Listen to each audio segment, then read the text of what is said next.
Chapter 708. I'm so stupid. I'm so stupid. I'm so stupid. The female's sharp voice played back and forth. This special ringtone made everyone in the bar raise their eyebrows. A nightclub man had been staring at his target for a long time. He was just about to make a move when his outstretched hand froze in midair. At this time, the half-drunk woman lying on the bar raised her eyelids and raised her hand. Her wristband sensed the gesture and automatically connected. Hello? Oh, Secretary he. A voice that was extremely similar to a ringtone rang out. Because she was sleepy, the voice was a bit hoarse. It's private time right now. I've turned off the internet. Where is he? How would I know? In any case, he's not in my bed. Roy 1. That little girl loves to play hide and seek the most. You count to 10 and then call out. Maybe she'll jump out. TSK. You're really annoying. Cat Eyes struggled to sit up from the bar and shook her head. She shook her head to get rid of the wine in front of her eyes. She grabbed the half-empty glass of wine next to her and splashed it on the face of the scheming nightclub man. Amidst a mix of panicked cries and excited screams, she supported herself on the bar and stood up. She clearly had the appearance of a drunken cat that could fall to the ground at any time, but she slapped the nightclub man, who wanted to get back at her, to the ground. Then she swayed her steps and walked out amidst gazes of astonishment, admiration, yearning, and greed. The call was already disconnected. Cat Eyes was annoyed. Why did they come to find me when they couldn't find him? Could it be that the abnormal relationship between the two of them was completely exposed? That Secretary he, if she really wanted that Luo guy, then she should learn from her and develop an abnormal relationship. Cat Eyes had similar thoughts. She was more active when she drank. Outside the bar, she felt the cool breeze of late spring. Cat Eyes was more or less completely awake. Yuan still had some bureaucratic ability to be muddle-headed. She would often turn a blind eye to Luo Nan's behavior that went beyond common sense. It could be considered indulgence, but it could also be considered respect. But once she really did go by the book, then it proved that Luo Nan had stirred up trouble. At the very least, he was highly suspicious. It had only been a few days of peace. Cat Eyes let out a long sigh of relief. Just as she was about to communicate with her boss through the sealed system network, the other side sent back a message wave ahead of her. Speak of the devil. Emergency. Luo Nan's consciousness really did appear to be quite urgent. He even asked a question that Cat Eyes found to be quite high level, but it was also an extremely suspicious question. Aside from the internet of the inner world, are there any other convenient and secretive transaction models? I'm talking about global networking, the kind that's very common. Where are you? Cat Eyes' words hit the nail on the head. She also revealed the latest news in a rather exaggerated manner. In order to find you, Secretary, he almost plowed through Xia City. The person on the other end was silent for 2 seconds before replying, Spring City. Huh? Cat Eyes' already bright pupils dilated a little. She was truly interested. She simply sat on the curb of the road. Her long legs, which seemed to glow like a man's, were spread open. Even though she was covered by shorts, she still wantonly attracted the attention of the opposite sex and even the same sex around her. Tell me in detail. If you don't explain the situation, how am I supposed to know what you're up to? Aya. What's there to hesitate about? I won't laugh at you. A minute later, this bold and gloomy girl burst into laughter as if no one was around. She nearly fell backwards. Her sharp laughter painted the scene she had created with her own hands. It painted an even brighter color. It scared away a few people, but it attracted even more people. Cat Eyes turned a blind eye to this. She just laughed at the boss who dominated her life to her heart's content. Oh my God. Why do you have to be so stubborn as to crash into a specialty store? There are so many on the streets. Fine. There are a few professional off-road cars, but aren't your eyes and ears the most well-informed? It's just a trifling Spring City. You've gone through the Civ-style Earth wheel twice. Are you afraid that you won't be able to find a suitable car? The person on the other end was silent for a moment. Finally, a shout was heard. Isn't that just stealing? How can I do that kind of thing? This shout was not so much a rejection of morality. It was better to say that it was a shameful anger that came from a brain turning a corner. Cat Eyes grinned. Wait a minute. Let me look at the news. TSK. Spring City Central Business District. Over 20 minutes of power outage. This kind of loss should be in the tens of millions. You've just burned someone's tens of millions, and now you're even arguing about a car. Boss, your way of thinking is truly rare in the world. I'm impressed. How can accident and intentional compare? The voice on the other end gradually weakened. It was obvious that he couldn't find a more convincing reason. At this time, Cat Eyes took a step back. Fine. After all, this is an atypical situation. But are you sure you don't want to use a quick and convenient method? Of course. The bitter taste of reaping the fruits of one's own actions seemed to seep in from 2,000 kilometers away. Cat Eyes laughed in satisfaction at this, but she didn't want to go too far. In the end, a lawful boy was better than a chaotic boss. She thought about how a certain person had a bag full of money but couldn't spend it. His methods were wrapped in a cocoon of his own making. He was all alone 2,000 kilometers away. It was quite pitiful. So, she generously offered a solution. Isn't it easy to spend the money? I'll send you an app. You install it on your wristband. I don't need to say more about the security measures. You can't do anything else, but you can still use it temporarily. The other side also felt relieved. He thanked her over and over, completely lacking the demeanor of a boss. Unfortunately, there were strict and even harsh restrictions on the authority of the closed system. Such an intense contrast made it hard for the dark clouds in the bottom of Cat Eyes' heart to be blown open, scattering the radiance of delight. The wristband rang again. I'm so stupid. I'm so stupid. I'm so stupid. The corner of Cat Eyes' mouth twitched.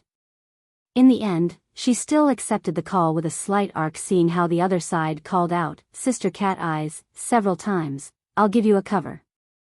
While Cat Eyes was weaving her web of lies, Luo Nan had just finished downloading the app through the link provided by Cat Eyes in Xia City 2,000 kilometers away. Cat Eyes reminded him that he needed to take proper security measures. Luo Nan was even more ruthless. He directly downloaded the app onto his external neuron, the virtual brain system. Let's see what can trick him this time. The name of the app was very straightforward. It was called Transaction. The first interface that opened after installation was a three-dimensional map of the world. Hundreds and thousands of dots of light were scattered across the map like scattered stars. They were distributed in various locations around the world.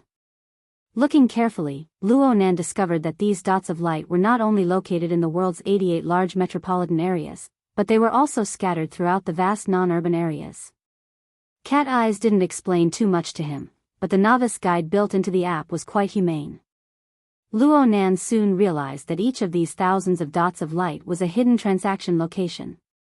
The foundation of their existence was the vagabond tribes that were inharmonious with the modern metropolis civilization. They were located in every corner of the world. That's right. These transaction locations were established by vagabonds of the wilderness. They followed the migration of the vagabond tribes and moved without end. The transaction locations represented by each dot of light weren't necessarily accurate. They were constantly changing. They were reflected on the app, and they weren't refreshed in real time. However, with the implementation of the Vagabond Act in recent years, large amounts of vagabonds returned to the cities. Many of the tribe's transaction locations entered the cities as well. Their existence was reasonable. Their existence was demand.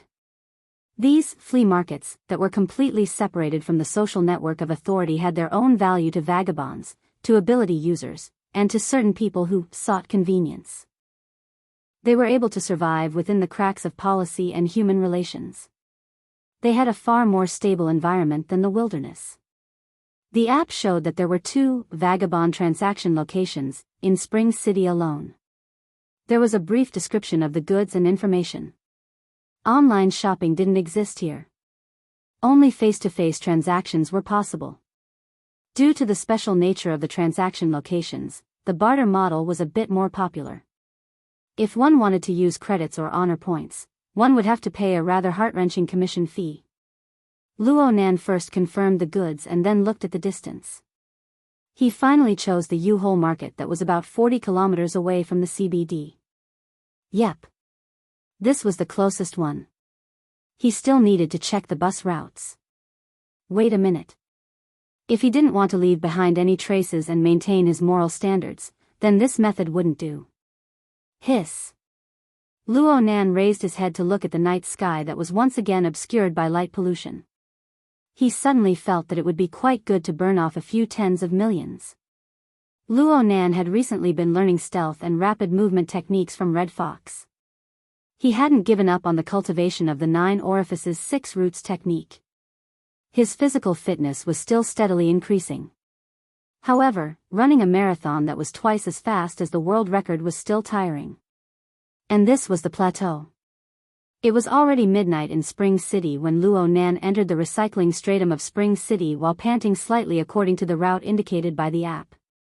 The sound of his panting was exceptionally clear in the silent and dark alleys of the building. It attracted the gazes of many people in the shadows. It was said that the 88 large metropolitan circles were all the work of copy and paste. Then the copy wasn't just the bright side. There were also the shadowy areas of the recycling stratum that the sunlight couldn't reach. Compared to the bustling business district, the recycling stratum of any city couldn't be put on the table. Even though they were only a fine line away from bustling. This evoked a few hazy memories in Luo Nan's mind. He had come to a similar place when he was in Xia City. Back then, he was still a crow. Cough. Actually, his soul was attached to Ink's body. He and Crag Burst had turned that area upside down. It was also there that he had rescued Roy One. Speaking of which, gangsters seemed to really like the Beast faction's off-road vehicles. If someone were to jump out and yell, "robbery," wouldn't he be able to immediately kill them? No, snatch them back. This didn't violate basic morality. And it was much more convenient than going to some market or exchange. Luo Nan really did have a bit of expectation when his thoughts reached this point. But Luo Nan was soon disappointed. The sensor network in front of him fully displayed the surrounding geographical environment of the U-Hole market. It was different from the remains of the highway in Xia City that connected the inner and outer parts of the city. What ran through most of the lower stratum was an underground river that gradually meandered into the ground. Chapter 709. Since Luo Nan was unable to take shortcuts, the so-called robbery and counter-robbery became dull and uninteresting. However, there were some people hidden in the shadowy corners. They held a deep interest in a target who was walking alone in a narrow alley near midnight. There were more than one greedy gaze that roamed Luo Nan's body in an attempt to find traces of luxury goods. There were also some people who had purer inclinations towards happiness. It was a long night. Finding a random person to pass the time was good. Of course, there were even more people who had completely indifferent attitudes towards the people and matters in the corners of the alleys. They shut their doors and windows and went to sleep, saving energy for tomorrow's livelihood. Or they tossed and turned in their own little world.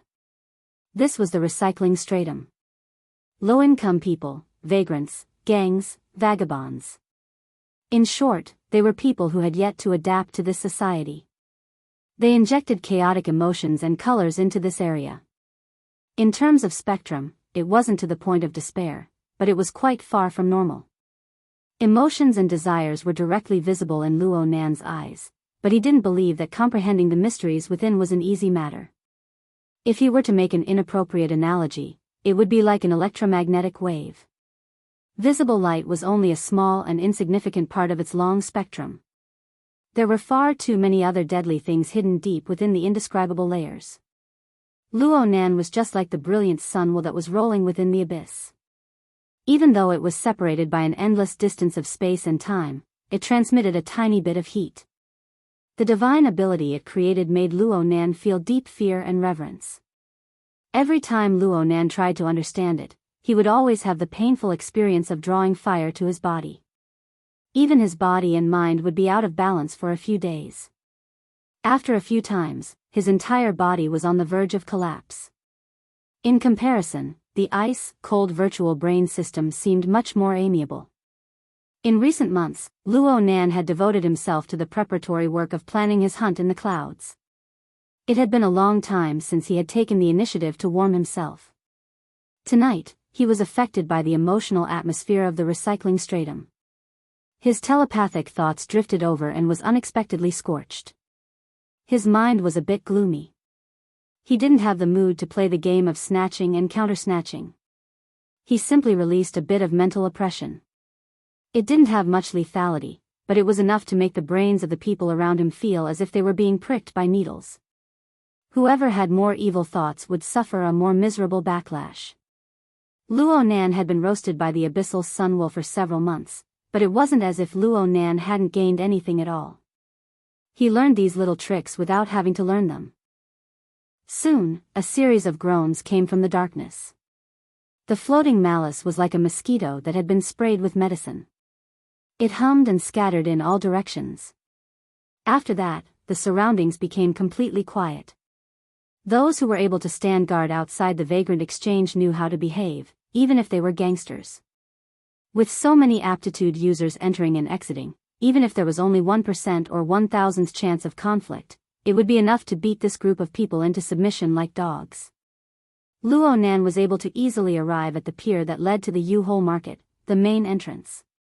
The entrance that connected the mortal world, the inner world, and the underground black market was placed in this not-so-remote location. There would certainly be some concealment. What appeared on the outside was a sealed-off factory area. It was currently in a state of desolation. Luo Nan didn't know what it used to be. It looked like it was riddled with holes, and even the main entrance was covered in rust. In fact, it was sealed quite tightly. It was hard to get a full view of it from the densely packed high-rise buildings in the surroundings. Luo Nan followed the instructions on the app and found the verification switch on the dirty main entrance. He entered the verification code, but the main entrance didn't move. Instead, a small door to the side opened. After entering the factory area, there was a wide, two-way, 6-lane road in front of Luo Nan. It led directly to the pier. The markings on the road had long since been ground down, but the road was still smooth as a whole. It was probably a remnant of the factory's early days. Behind the main entrance were a dozen or so old electric scooters. They could be considered a means of transportation.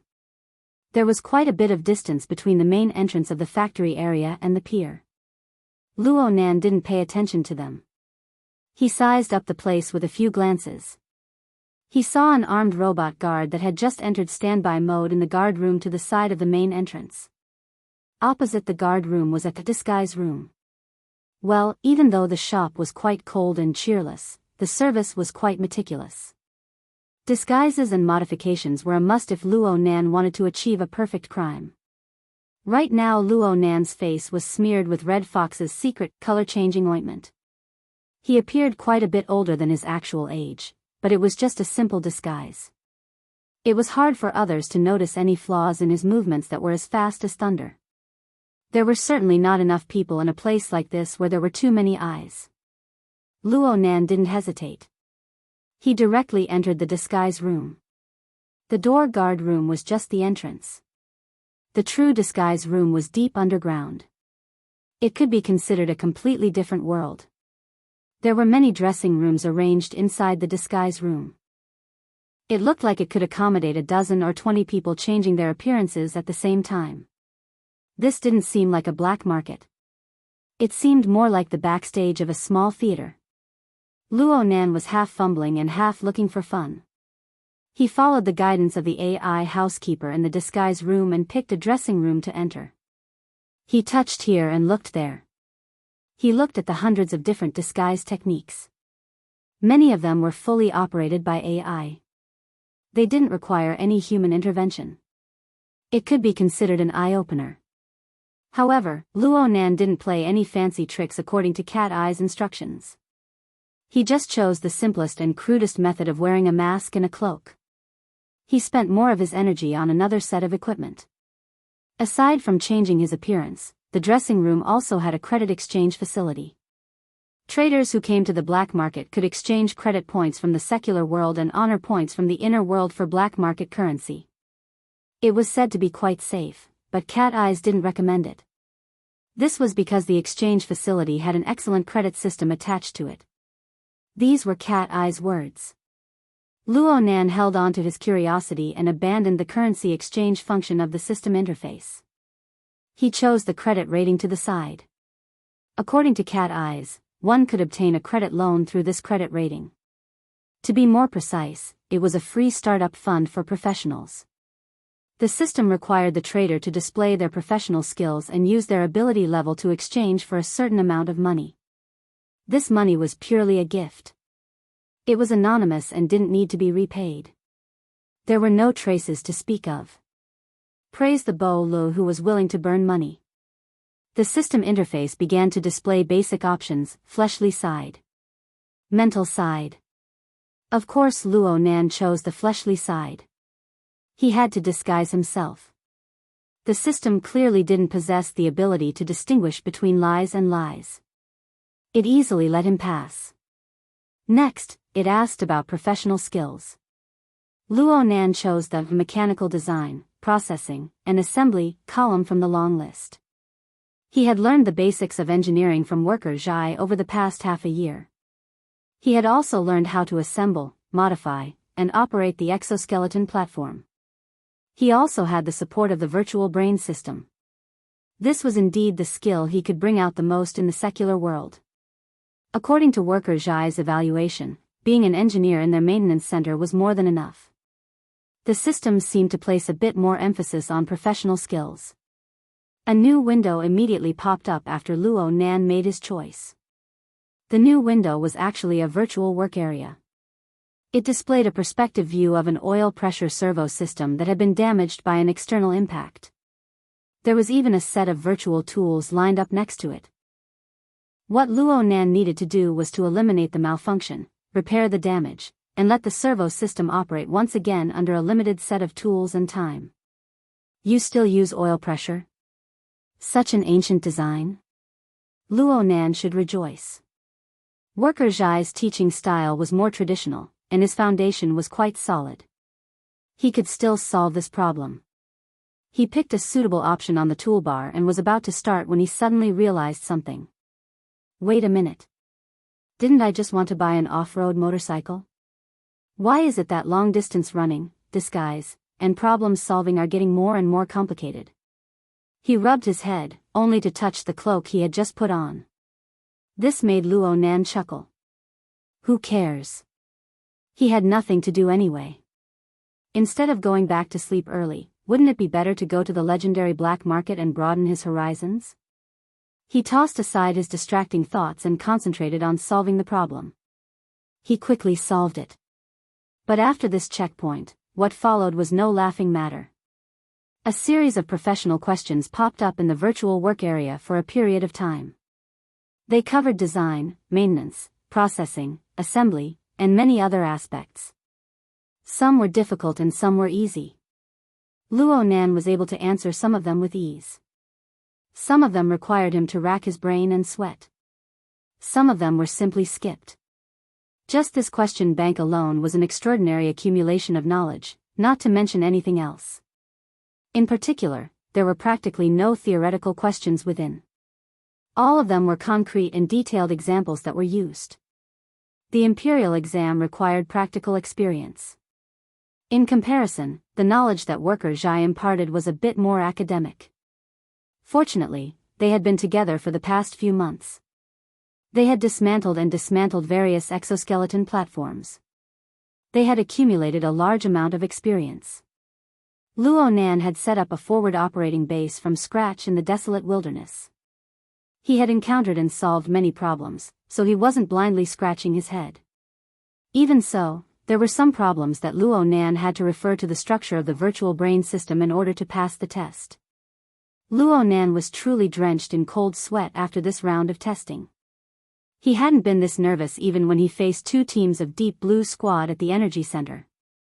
But this also allowed him to have a more detailed understanding of the flaws in his own knowledge structure. His overall train of thought was clear. When he faced the interface that indicated that the evaluation was complete, he simply wanted to return to the starting interface and refresh again. The current Luo Nan had a whole new level of respect for the Vagrant Exchange. Think about it. It was just mechanical design and processing, yet there was such a rich question bank. There were dozens of categories of various sizes. Wouldn't the scale be even more terrifying when all of them were added together? Luo Nan really wanted to make a copy and bring it back. The disguise and credit evaluation had been completed while Luo Nan was sighing with emotion. Luo Nan looked into the mirror. Inside was a cloaked and masked man. He could tell with a single glance that the man had disguised himself. It was a crude arrangement that said, "I just don't want you to know who I am." The concealment function became more and more effective. Chapter 710. Luo Nan didn't really care about the effects of his disguise right now.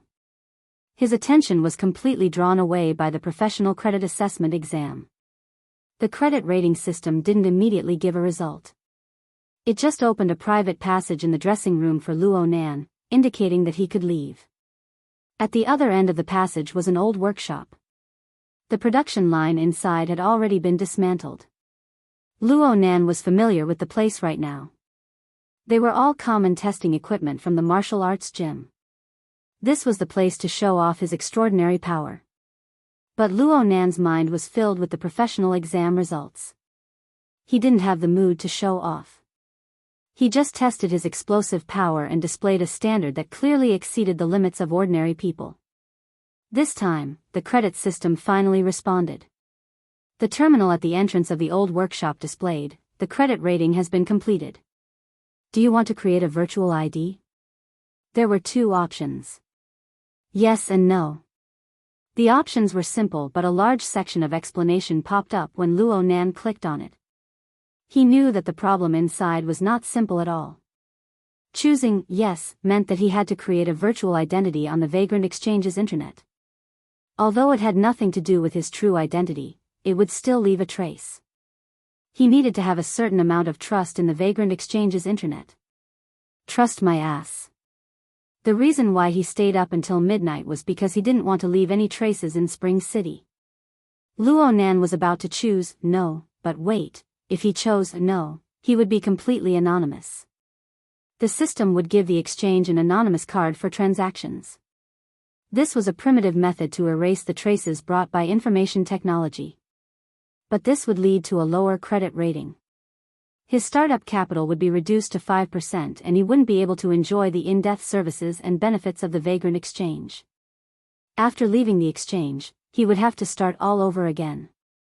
In other words, if he still chose the credit rating, he would have to go through all the evaluations again. Luo Nan slapped his terminal. Trap. It was definitely a trap. He was not annoyed by the 5%.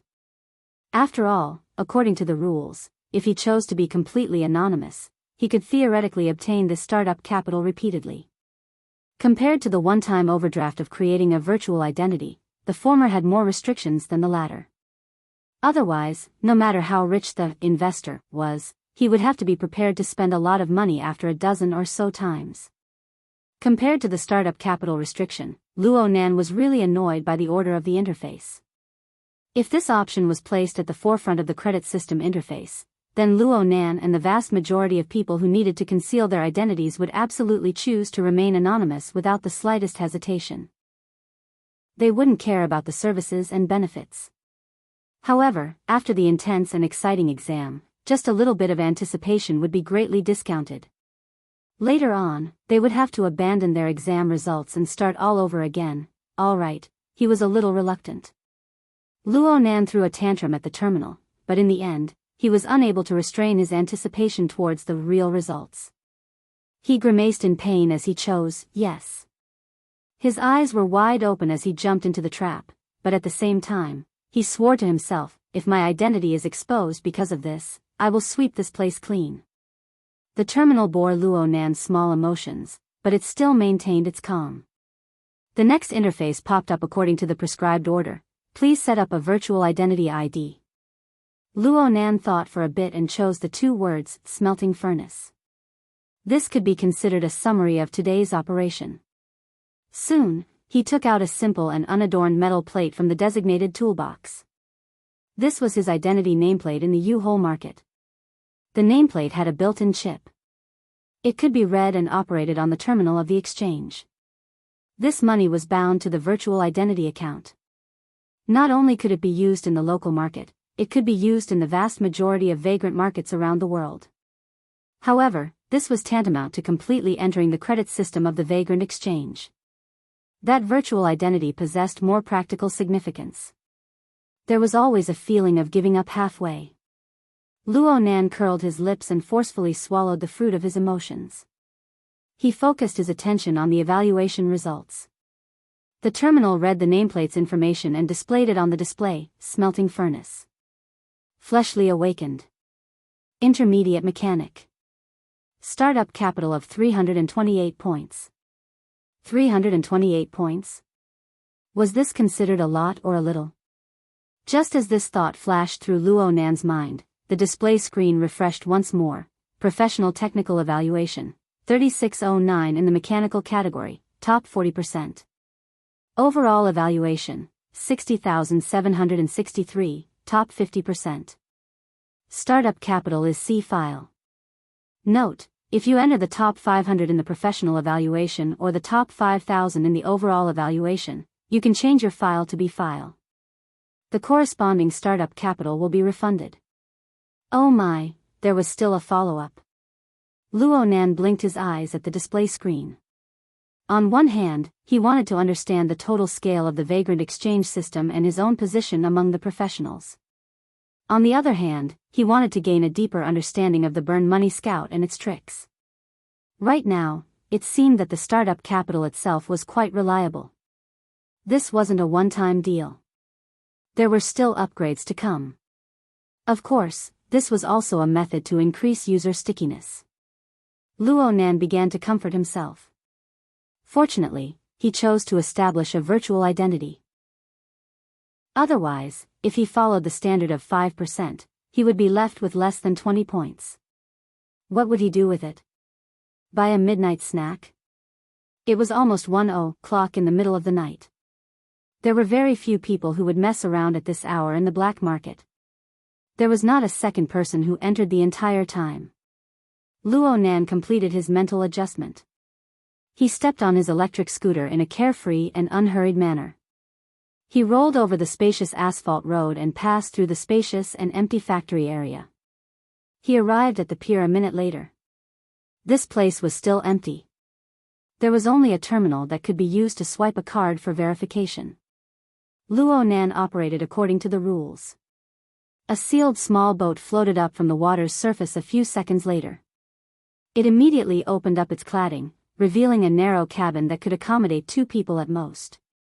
The automatic control system display screen at the bow of the boat lit up, displaying the winding route of travel.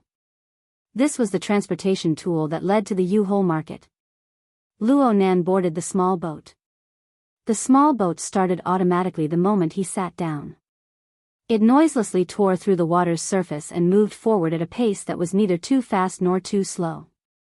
Luo Nan sized up the place with curiosity on the way. Sparse and scattered lighting seeped through the gaps between the densely packed stalagmites above his head. It was hazy and carried chaotic ghostly shadows. Luo Nan could still faintly see the mottled colors on the rocks. The U-Hole market was located in the depths of a typical karst cave. The entire structure was divided into sections. There was a clear downward path after traveling several kilometers along the waterway. The buildings in the city grew more and more sparse, and the topography became more and more complex. A portion of the waterway even needed to be submerged in order to pass through. It was because of this that the small boat had a completely sealed cladding. It also needed to be used as a temporary submarine. The karst cave in front of him grew lower and lower. The falling stalagmites were about to hit his head. Luo Nan simply lay down. His gaze lingered on the stalagmites of all shapes and colors. The sensory network that came out ahead had already mapped the general situation of the area within a radius of 20 kilometers in his mind. There were hundreds of karst caves of all sizes. There were hundreds of thousands of stalagmites. The result of the direct reflection was very chaotic. It was like an enormous maze. Luo Nan closed his eyes for a moment.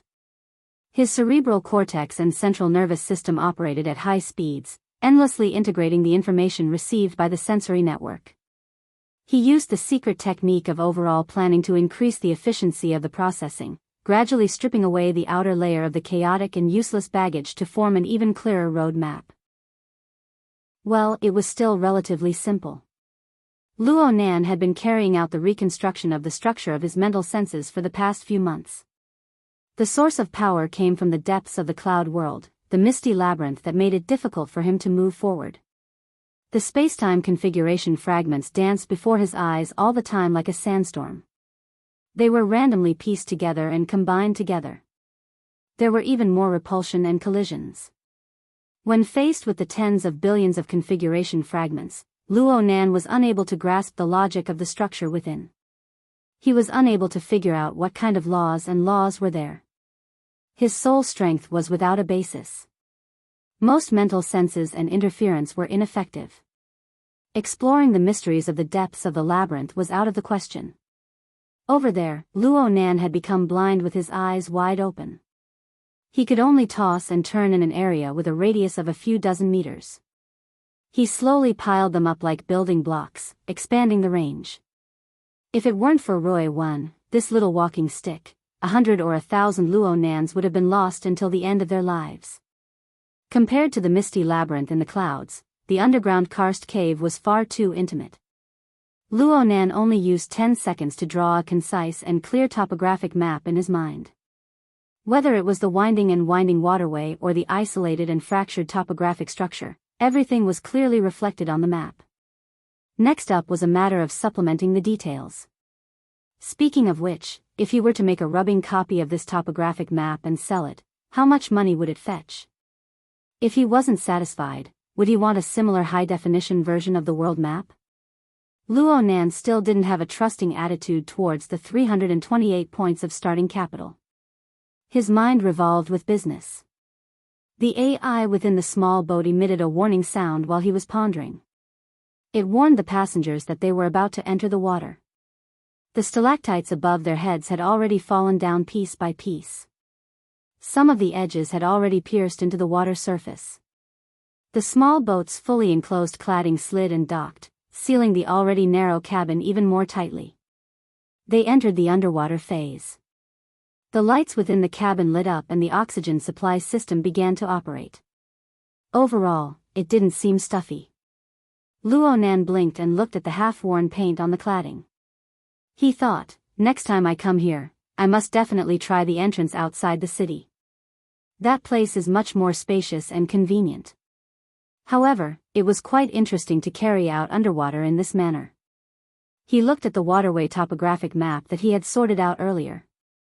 It seemed that this was the only way to run through the 4 levels of the U-Hole market. There were over 20 large and small black market areas. Luo Nan pulled up the trade app and looked at the relevant explanation. Sure enough, the U-Hole market was ranked at the top of the hundreds of vagrant exchanges in the world. There was a bit of an adventurous flavor to it. Unfortunately, he was the type that had a map-wide hack. Luo Nan burst out in laughter. The sound of laughter hadn't died away when the small boat suddenly shook. It seemed to have collided with something. A muffled vibration came in and the boat's entire body drifted to the side. Then it collided with the uneven stone wall on the side of the river. This time it was clearly heavier and Luo Nan felt dizzy and disoriented from the jolt. Chapter 711. Luo Nan instinctively panicked upon encountering an accident, but he soon calmed down. Basically, the most difficult way for him to die was to be electrocuted to death. The other was to drown to death. Of course, The most miserable way for him to die was to be electrocuted to death or drowned to death. In any case, his mental senses were already focused, and he immediately confirmed that the small boat had encountered a car accident. No, it was a boat accident. The small boat had collided with a stalagmite that had sunk to the bottom of the water. As for why it collided, it was because the stalagmite that had sunk to the bottom of the water had suddenly bounced up when the small boat passed by. The top of the stalagmite had risen, and the small boat's navigation system had made a mistake in its judgment. The small boat was unable to dodge in time. Looking into the cause of the accident, the relatively gentle waterway did not have any strong turbulence in the water. The stalagmite had moved on its own. Could it be that the distortion of the wilderness had caused the stalagmite to become a spirit? Then Luo Nan saw that the front end of the stalagmite and the small boat had already cracked open for some unknown reason. Large amounts of water poured in, and there were flickering electric flames jumping inside. However, the flames were soon extinguished. Luo Nan's mental senses were limited by the precision of his senses.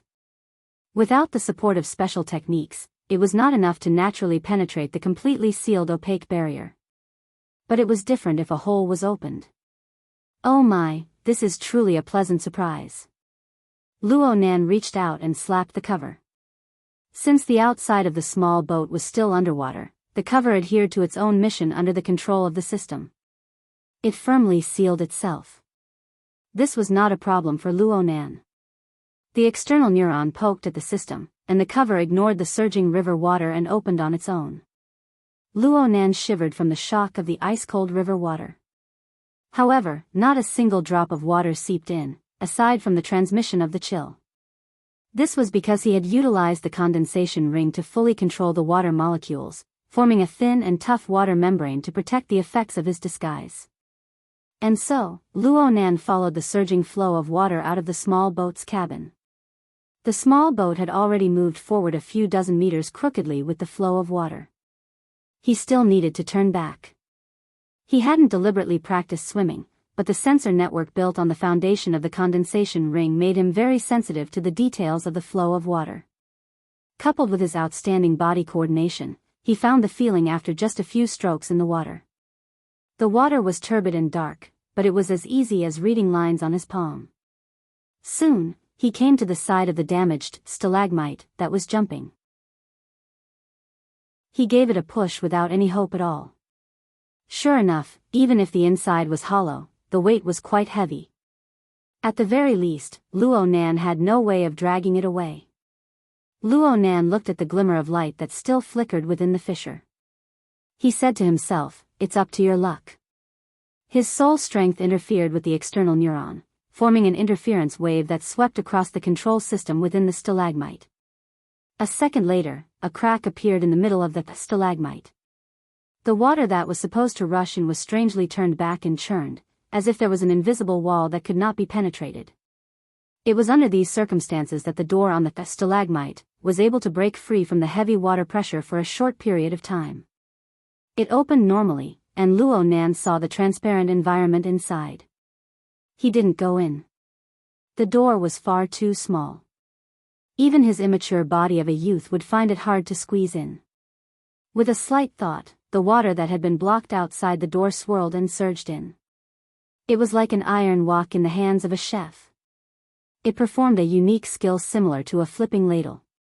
It dipped inside the stalagmite, and when it surged out again, it carried a small human body with it. The human body moved at an appropriate angle, avoiding the damage that might come from the door's collision. Perfect. It was just as Luo Nan's mental senses had predicted. This was a child that was at most 5 or 6 years old.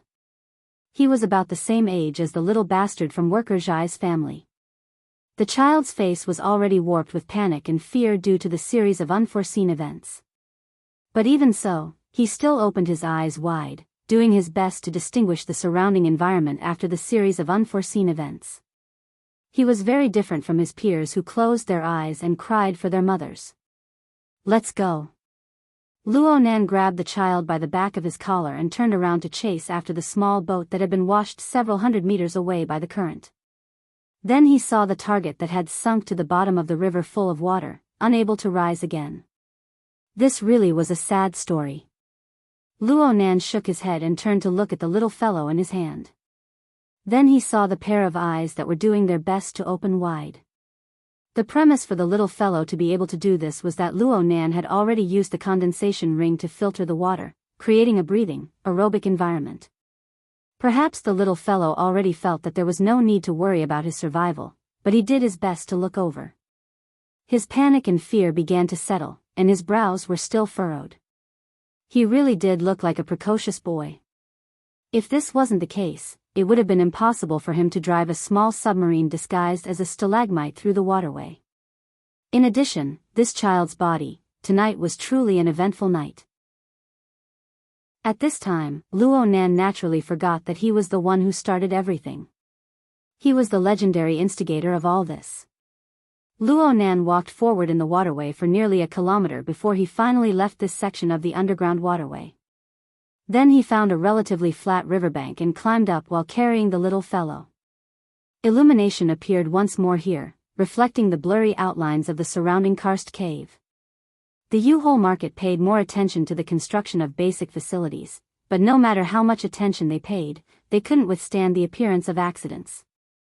"I'll compensate you." Luo Nan still hadn't thought of how to communicate with the precocious boy in his hand, but the boy took the initiative to express his attitude. Other than his voice being a bit shaky, everything else was quite good. After all, he was soaked in water. He wasn't like Luo Nan. His entire body was dry. It was as if he had swum in a fake waterway. Luo Nan blurted out a sentence, "That small boat isn't mine anyways." Crap. He forgot to change his voice. Also, the moves he made earlier seemed to be all on the mental side. Right when Luo Nan suddenly woke up and was vexed, the precocious boy went, "Oh." Then he actually didn't say anything else.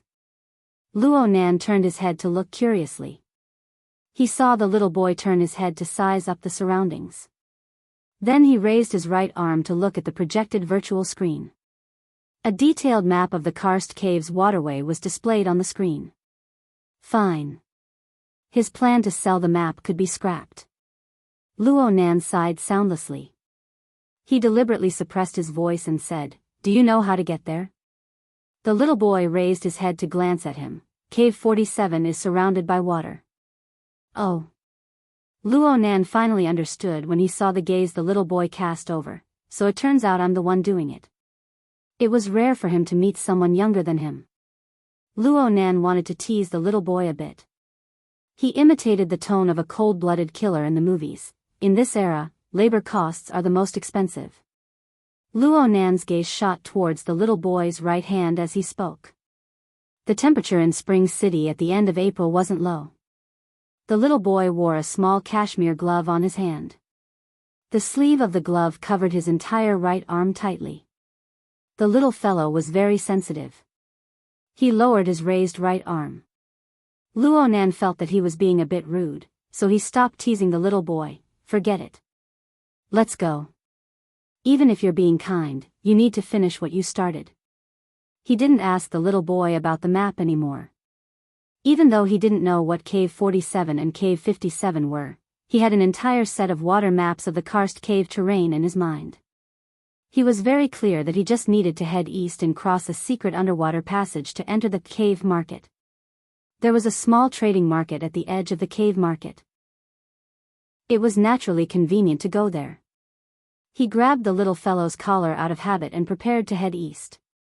Who knew that the little fellow would struggle, go that way?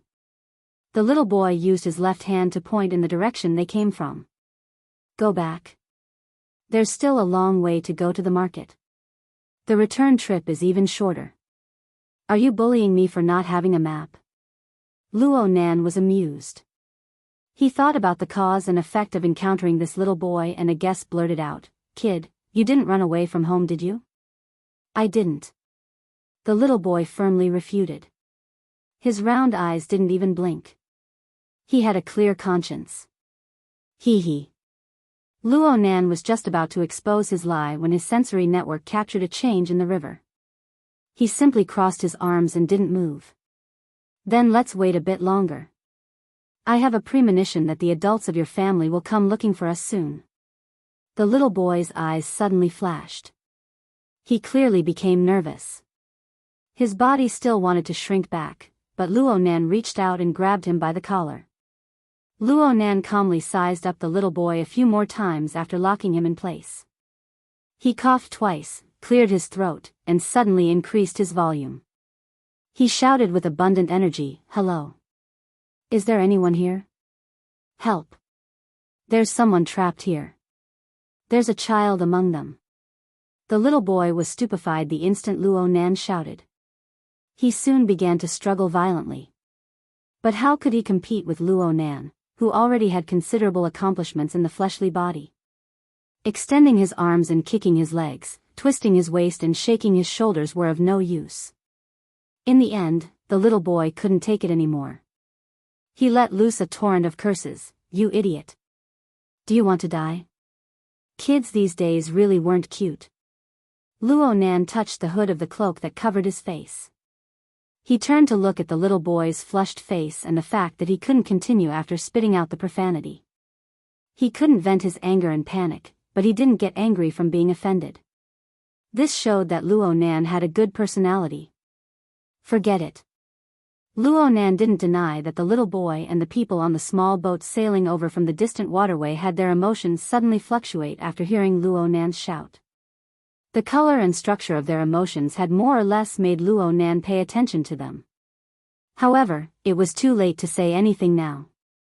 The waterway was soon illuminated by bright spotlights. The strong light pushed the shadows of the stalagmites in the water, rocking this isolated karst cave. Far away in the waterway, two small boats that were exactly the same as the ones sunk to the bottom of the waterway. They sailed over from the waterway one after the other. Yep, there was a third one underwater. The small boat was still some distance away from this place, but someone was already shouting on the boat, "Polio, is that you?" No one answered. The person on the boat continued to shout loudly, "Friend over there. Look after the child. We're almost there. You're quite polite." Luo Nan faced the little boy with a smile, still grabbing him by the collar. He really did look after the boy. The little boy glared fiercely at Luo Nan and cursed with a hoarse voice, "You idiot. This cloak and hat is really quite stupid. Oh right, you're called Polio. What's your nickname?" "Idiot." Chapter 7:12. Two small boats approached on the surface of the water. There were a total of 3 people on the boats. The muscular man in the lead didn't wait for the boats to reach the shore. He jumped ashore first. Under the dim light, his skin was dark, his face was full of stubble, and his eyes were shining. This was especially true when he saw Luo Nan carrying the little boy Polio. "Polio, are you okay?" The bearded man expressed his deep concern. Luo Nan deduced from Polio's previous reaction that Polio would spit at him, or at the very least, struggle more fiercely. However, when the bearded man came ashore, the little fellow just hung his head and didn't say a word. Then, the bearded man sized up Luo Nan. He was a bit stunned when he saw Luo Nan's attire. Of course, cloaked men like this were not rare in the U-Hole market. After all, this was the vagrant exchange. Aside from the local authority dogs, there were also some vagrant criminals wanted by the Star Alliance Committee. The most important reason was that there were too many people coming here. They specialized in tricking people.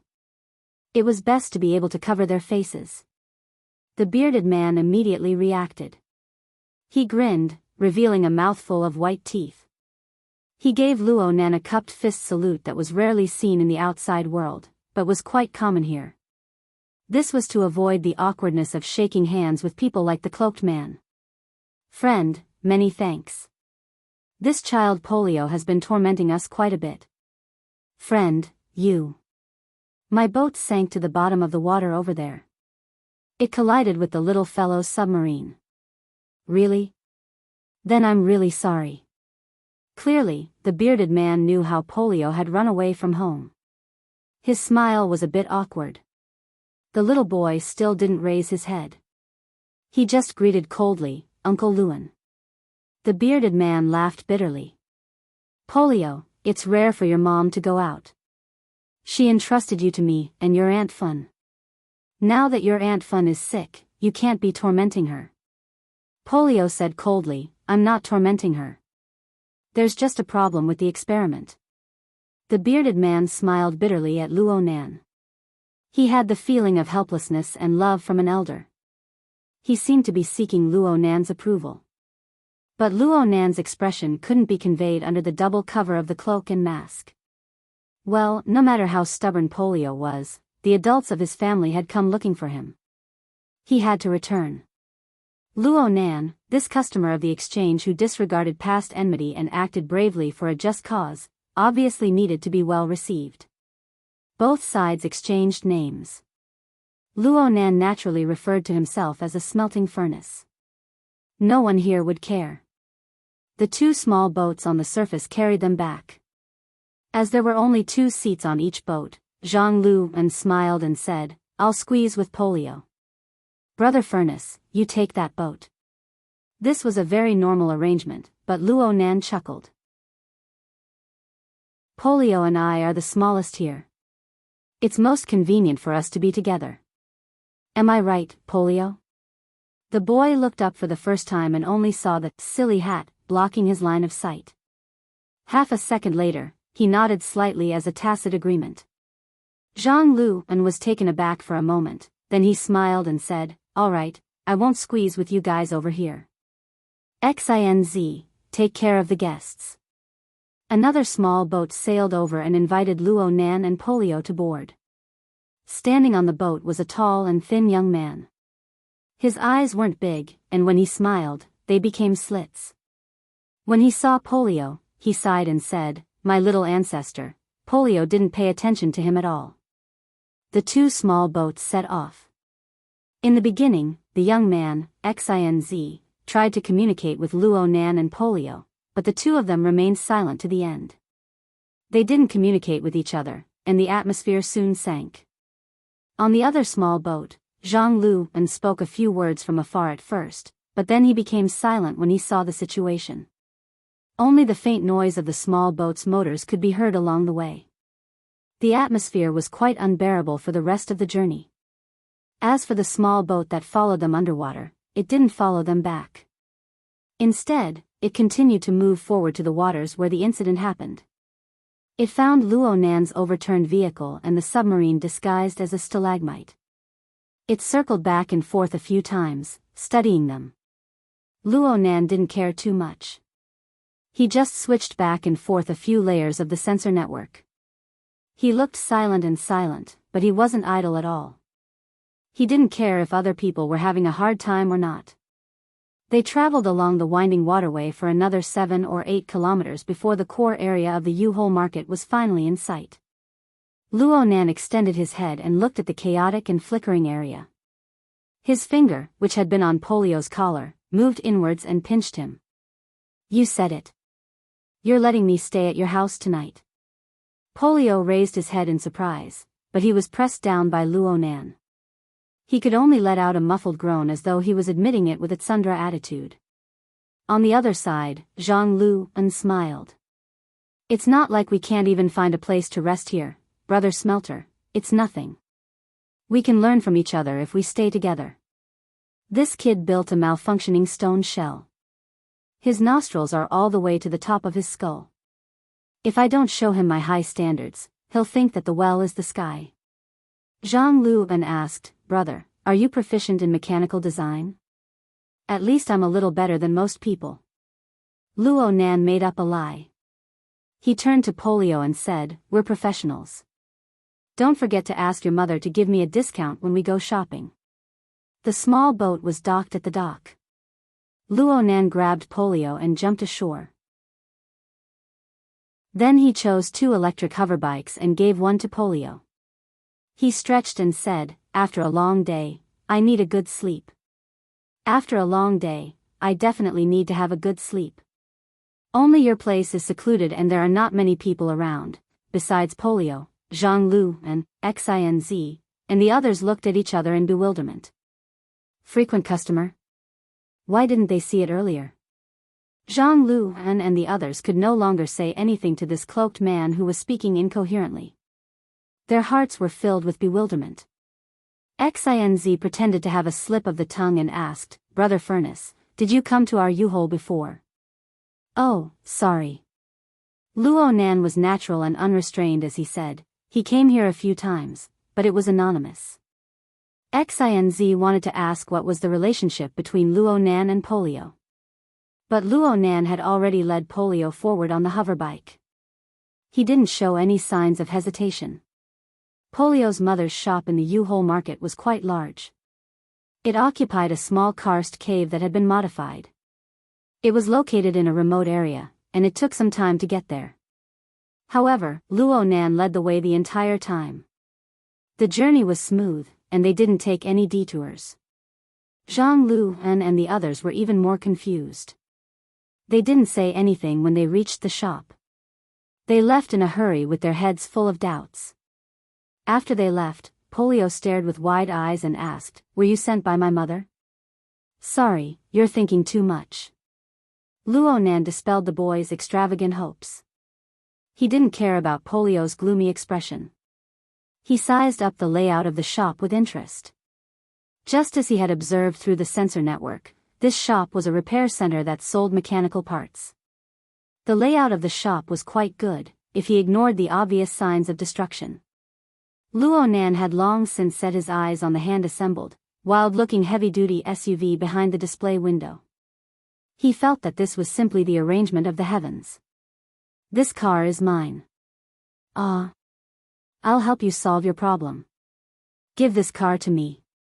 Polio was indeed a precocious boy, but he couldn't find any logic in his small brain when facing a character like Luo Nan, who defied common sense. He subconsciously raised his right arm to make a gesture of strength, but his expression suddenly changed when he raised his right arm halfway. His entire arm froze in midair. It swayed up and down, but it no longer obeyed his orders. Luo Nan looked over. Polio's face was swollen red. He turned around and ran madly toward the second floor of the shop. But no matter how intense his movements were, his right arm maintained a stiff posture. It was hard to move. Luo Nan didn't follow. He stood in place and frowned. 2 minutes later, there was a bang from upstairs. Something crashed down and rolled on the ground, making an ear-piercing noise. What followed was a series of smaller crashes, one after another. Luo Nan hesitated for a moment, but he still walked upstairs. Polio was half kneeling on the ground in a room on the second floor. There was an empty box in front of him, and there were other parts and sundries on the ground. They were undoubtedly the source of the previous noise.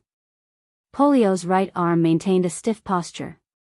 His movable left hand pounded the floor again and again without holding back. He was gritting his teeth. His eyes were red and tears were swirling, but he didn't let them fall.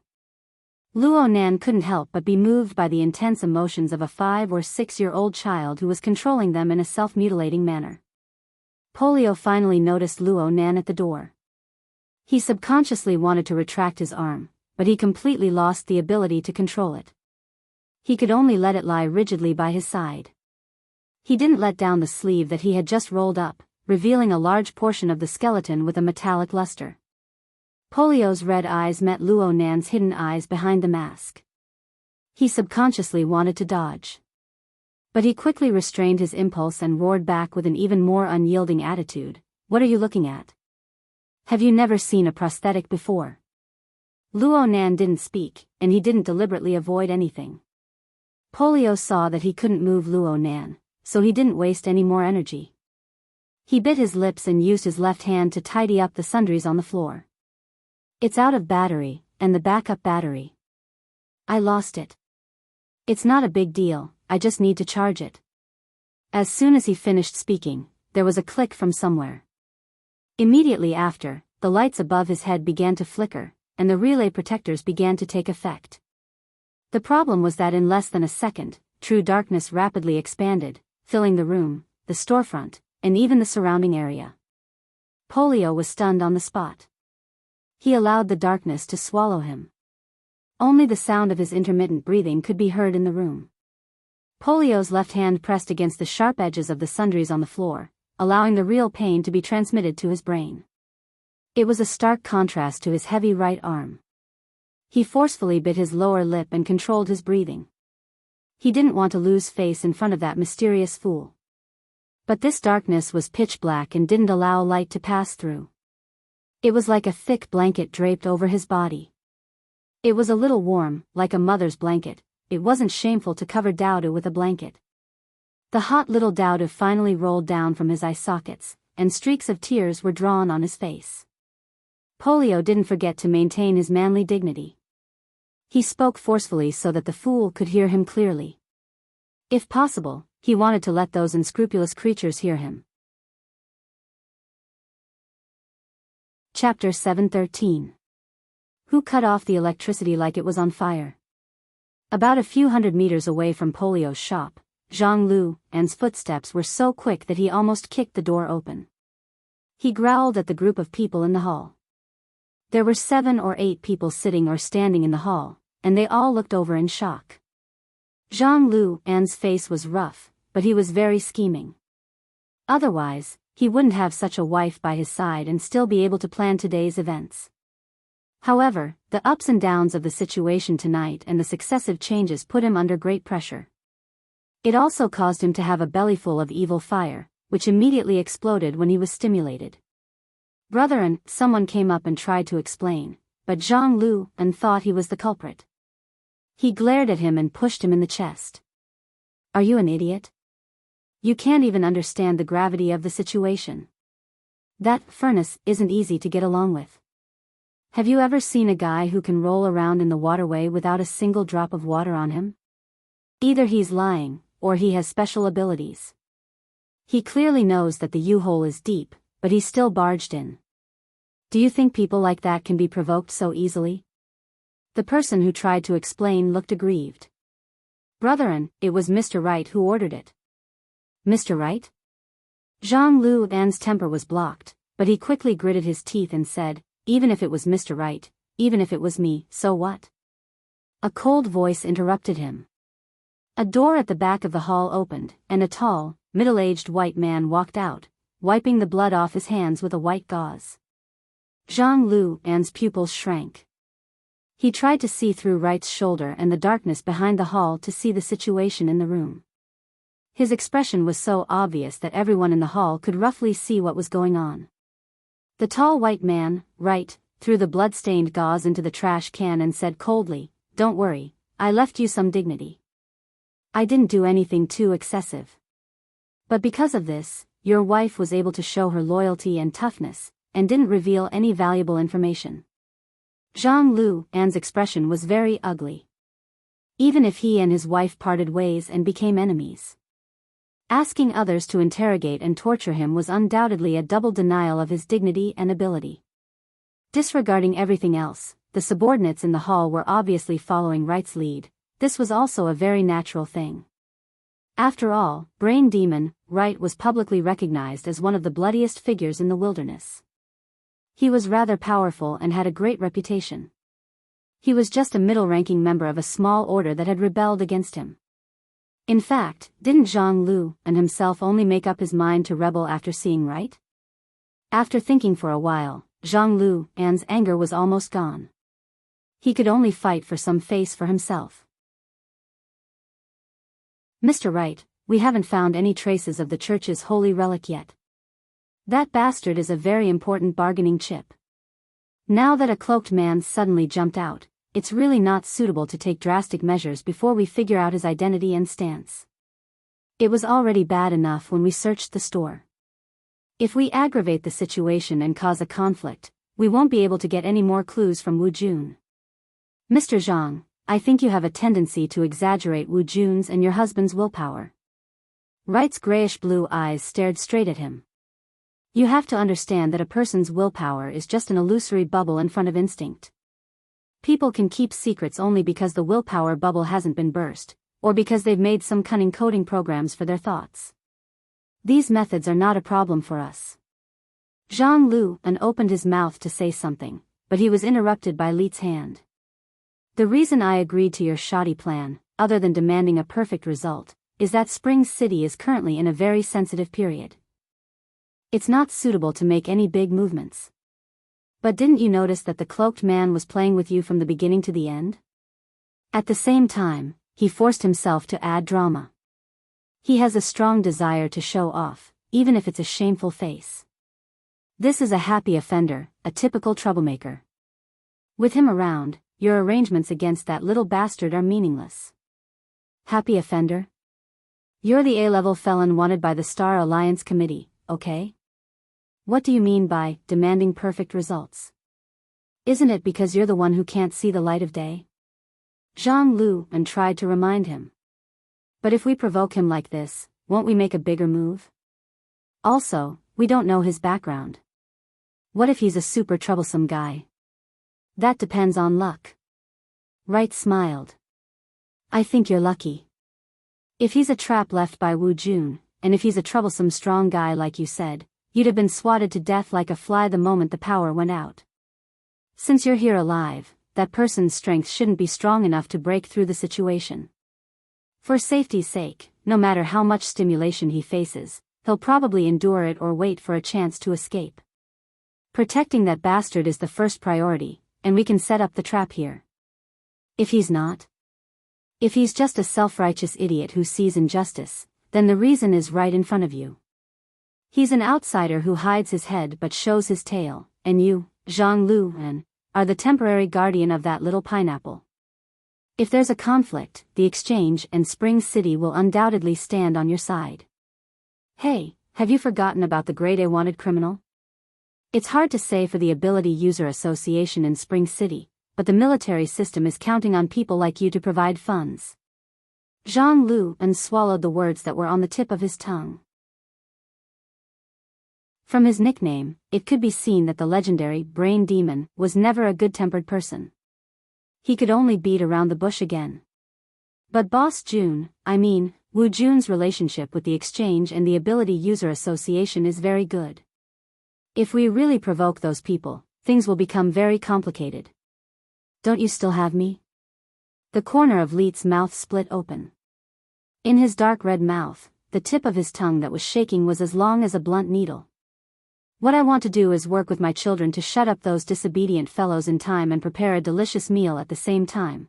The interior of Polio's shop was pitch black, but the precocious Polio didn't shed Lil P.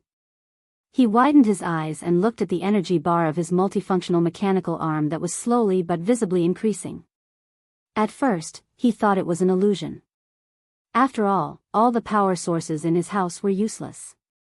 Wires, wireless charging, and other devices were meaningless. However, the charging motion under his eyelids was still progressing steadily. He moved the mechanical arm of his right hand slightly. His bionic fingers flexed and stretched, and the various parts of his body were checked. There were no problems. You can move a bit more. As long as I'm here, it's very easy to charge. Pineapple unconsciously grinned. He found it hard to suppress his excitement. Silly, you're too awesome. All right, I'm really quite silly. I ran a marathon and an hour of tests just to help you charge. What was I thinking? Pineapple was slow for a moment before he finally came to a realization. Sorry, you're called Electric Furnace, right? I understand. You deserve to be tormented by others. After accompanying Pineapple through the initial excitement, the little boy's feelings toward Luo Nan were completely different. However, compared to the emotional changes, the process of accumulating electricity seemed to take a long time. Luo Nan's electromagnetic configuration was like killing a chicken with a butcher's knife. However, he was still unable to change the physical properties of the power source.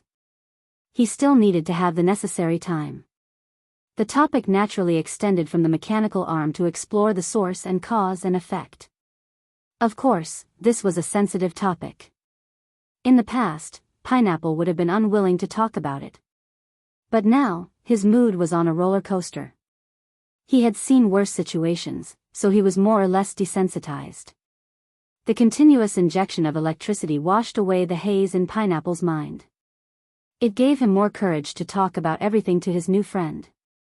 The little fellow opened the hollow chamber on the upper part of the mechanical arm. Here, this is my arm. In Luo Nan's eyes, Pineapple's right arm, wrist, hand, fingers, and other body structures were all intact. There seemed to be no problems with the deeper bones, joints, muscles, and blood vessels. However, its total length was less than 20 centimeters. Judging from Pineapple's age and height, the length of his arm should be more than half that of a newborn. This was the level of a newborn baby. There was no doubt that this was some sort of developmental deformity. Ever since I was born, this arm has stopped growing. It has been maintained in this state. I have no way of controlling it. It's just an extra section. Faced with this situation, Luo Nan did not know what to say in order to not agitate Pineapple. He could only maintain his silence. The little boy became calmer as he spoke. Mom told me that with the current level of technology, there would definitely be a way. She brought me to see many doctors and made many plans, but she was never satisfied with them. Last year, Mom asked someone to order this mechanical arm for me. She said that it was temporary. Actually, I feel that other than its endurance, everything else is fine.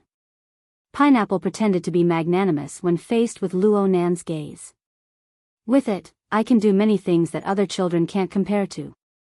Although I wasn't the one who designed the stalagmite, I spent more than 2 months to assemble it based on the blueprints alone. Then it ran aground? Luo Nan regretted it the moment he spoke.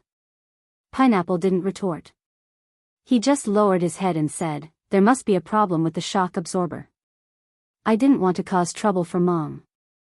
After Antfin sent me a warning signal, I wanted to dive into the water and run away. However, I shouldn't have walked that route. The depth of the water and the width of the water channel are too much for me. It would have been better to hide in the deeper parts of the karst cave. Luo Nan watched a 5 or 6-year-old child seriously review his assembled underwater mechanical vehicle and the route planning problems. Even though Luo Nan wasn't considered an adult, he couldn't help but feel a sense of crisis, as if he was about to be slapped to death on the beach. What was I doing when I was 5 years old? I was probably crying because of my spineless dad. Kids these days, Luo Nan suddenly thought of something when his thoughts reached this point. Where's your dad? Dad? What's that? Is it edible?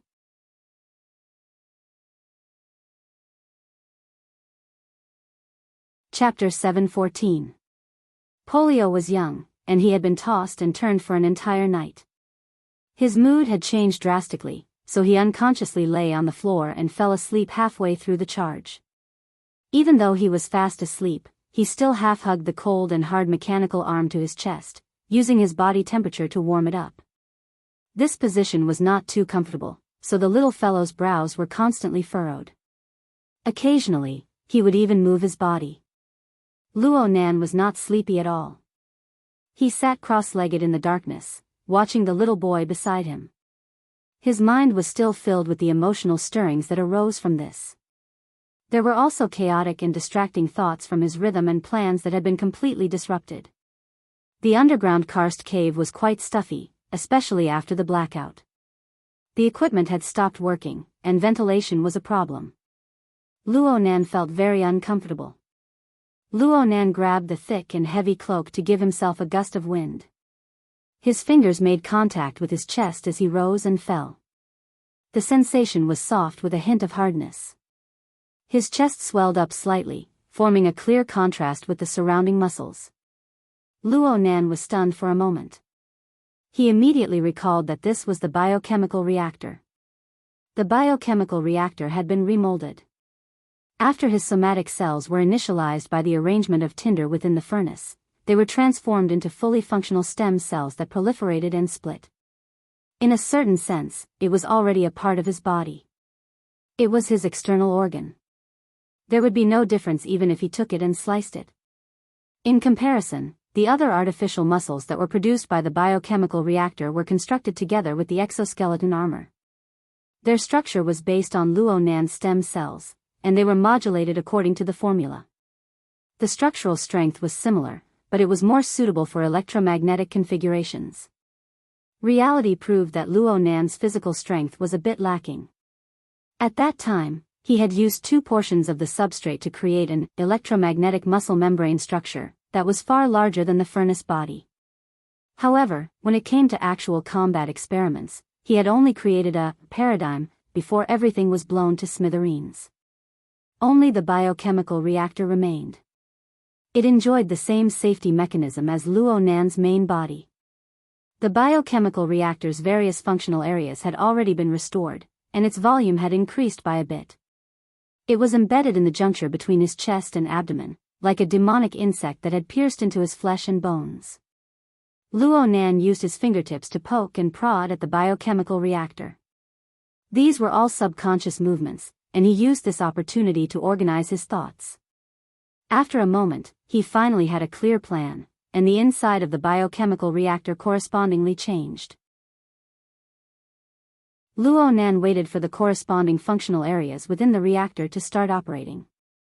He extended his hand and touched Polio's deformed and undeveloped arm with his fingertips. He didn't make any other movements, but a collection tube originating from the biochemical reactor did a slight extension. It collected a bit of Polio's skin tissue and stored it in the storage area. This action was almost exactly the same as what Li Yiwei and Ren Qi had done earlier. However, the 2 of them were collecting the special secretions of a mutated human. Luo Nan just wanted to collect a bit of pineapple cell tissue for an experiment. He was thinking that the biochemical reactor's tissue regeneration technology was exactly what Polio needed. Luo Nan couldn't be considered a philanthropic person, but since he ran into her, he would obviously help if he could. Unfortunately, after a short period of analysis and experimentation, the virtual brain system gave him a disappointing result. Indeed, the biochemical reactor could rely on the arrangement of the furnace and a special formula to realize the initialization of somatic cells. Through the absorption of energy and nutrients, the cells could undergo rapid fission and multiplication, forming body tissue that was no different from the main body. It could even mutate into a special creation like the electromagnetic muscle membrane structure. However, the premise of all this was the ownership of the biochemical reactor and the control of the tinder. Luo Nan used his unique soul strength mode and the structural characteristics of his body and soul, which were blended into one after his formal awakening, to serve as the foundation for the biochemical reactor's activation and interdependence. Simply speaking, once bound, this night-level, basic colonization-type biochemical reactor could only be used by Luo Nan alone. He could also initialize Polio's cell tissue and reconstruct the tissue structure. However, this was a new product that had absorbed the characteristics of Polio's fleshly body. Luo Nan could use it, but if he transplanted it to Polio, the consequences of rejection, genetic pollution, mutation, and other unpredictable consequences would come one after another. Luo Nan vowed not to give up until the child was tormented to death. Taking 10,000 steps back, even if Luo Nan reformatted the biochemical reactor, erased all traces of himself, and gifted it to Polio. With Polio's current state and the foundation of his body and soul that lacked the support of extraordinary strength, it was impossible for him to realize ignition and activation. The strong always inadvertently possessed something, and vice versa. Luo Nan spat out a mouthful of turbid air. He temporarily gave up on the idea of borrowing the biotech of an unknown civilization to treat polio. Let's return to a more realistic level. That fellow with the vicious nickname was sharpening his blade, preparing to turn him into reserve rations. Brain demon. Who's that? Luo Nan had a good habit of asking his secretary if there was something he couldn't decide on. He once again opened up the closed system network. Now that he had to hide from Sister Yuan, the only person he could consult was Cat Eyes. What brain demon? Cat Eyes answered a few calls before arriving at Gear on the north bank of Acumen College in the middle of the night. She was yawning, wanting to take a nap. She was conserving her energy in preparation to cover for that extremely unreliable boss tomorrow morning. Her favorite place to sleep was naturally the bar counter with alcohol. Therefore, she went to the public activity room on the second floor of the basement. Because she was sleepy and drunk, her brain was a bit sluggish when she heard this unfamiliar name. She paused for a moment before remembering, brain demon? That moronic fugitive who believes in eating his own brain. That's a bit too much information. One moment you don't have money, and the next moment you're a wanted criminal. That's a lot of information, okay? Don't tell me you didn't pass the credit rating. Have you already fallen to the point of capturing wanted criminals to earn money? Cough, how is that possible? Actually, it's like this. Luo Nan had a general understanding of the sequence of events from Polio's narration. Actually, even if he didn't go through Polio, just the intelligence gathering of the mental sensor network was enough to string together a basic chain of events. The framework of the events was very simple. Polio's mother, Boss June, was an important character in a vagrant power. Zhang Lu and Xinz, and the others were members of this power. Zhang Lu An's wife was Aunt Fun, and she was Boss June's confidant. But due to some reason or conflict of interest, Zhang Lu An and the others became traitors. They took advantage of Boss June's absence to deal with the problem to raise the flag. Ah no, it was a covert rebellion. Zhang Lu An and the others were in a dilemma due to more complicated reasons. They clearly did something, but they didn't dare to go too far. They just wanted to capture Polio and use him as a bargaining chip. This gave Polio the chance to escape, and he met Luo Nan on the way. Luo Nan felt that he had spoken very clearly, but Cat Eyes didn't gain anything other than another round of yawns. Forget it. I shouldn't have had any confidence in your ability to express yourself. No wonder President Ouyang said that if it weren't for your quick sketching skills, the brains of the pitiful people who listened to your lessons would have exploded. I didn't say it clearly. You should be involved in the conflict between the powers of the vagrants of the wilderness. You have to know that the tribes and gangs of the wilderness are as numerous as the hairs on an ox. 3 to 5 people make up a gang. 10 people make up a gang. There are also clans, companies, societies, and orders. Even a sociologist specializing in research wouldn't be able to figure out the twists and turns within. It's normal that you can't say it clearly.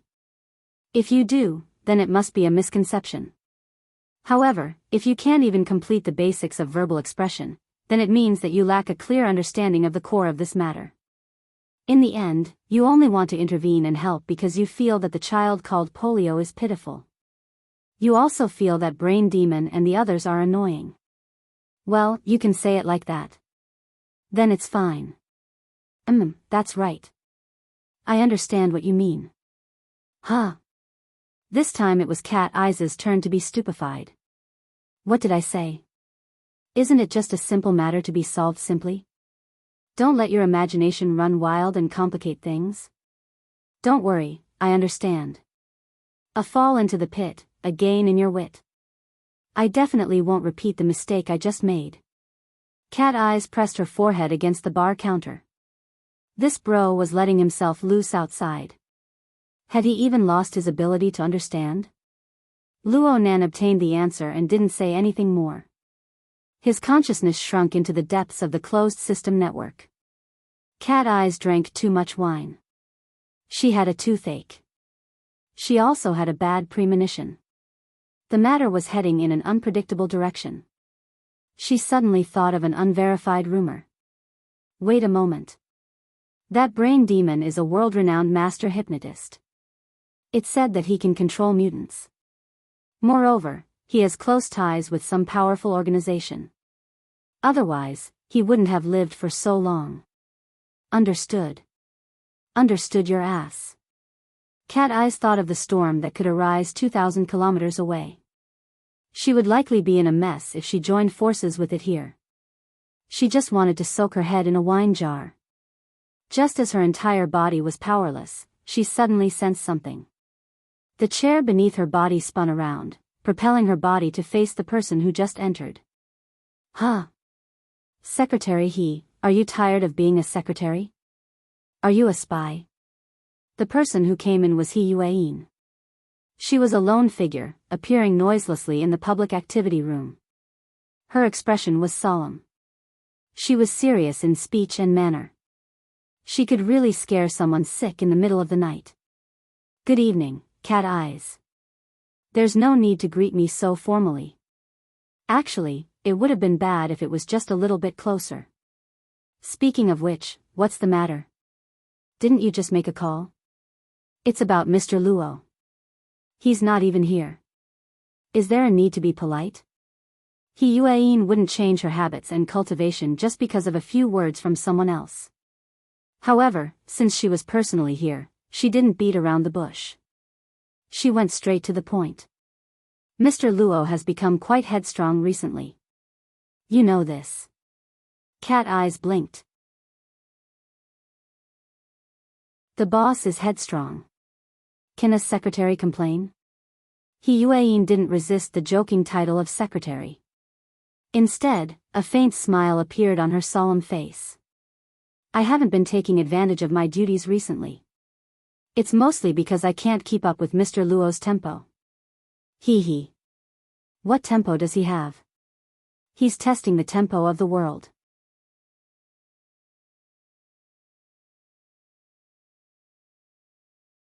Chapter 7:15. In Xia City, it was around 4 o'clock in the morning. Some early morning trainers were already on the streets. But at the same time, it was also the time when people were the most tired. For example, Cat Eyes had soaked in alcohol and a pile of vexing matters for most of the night.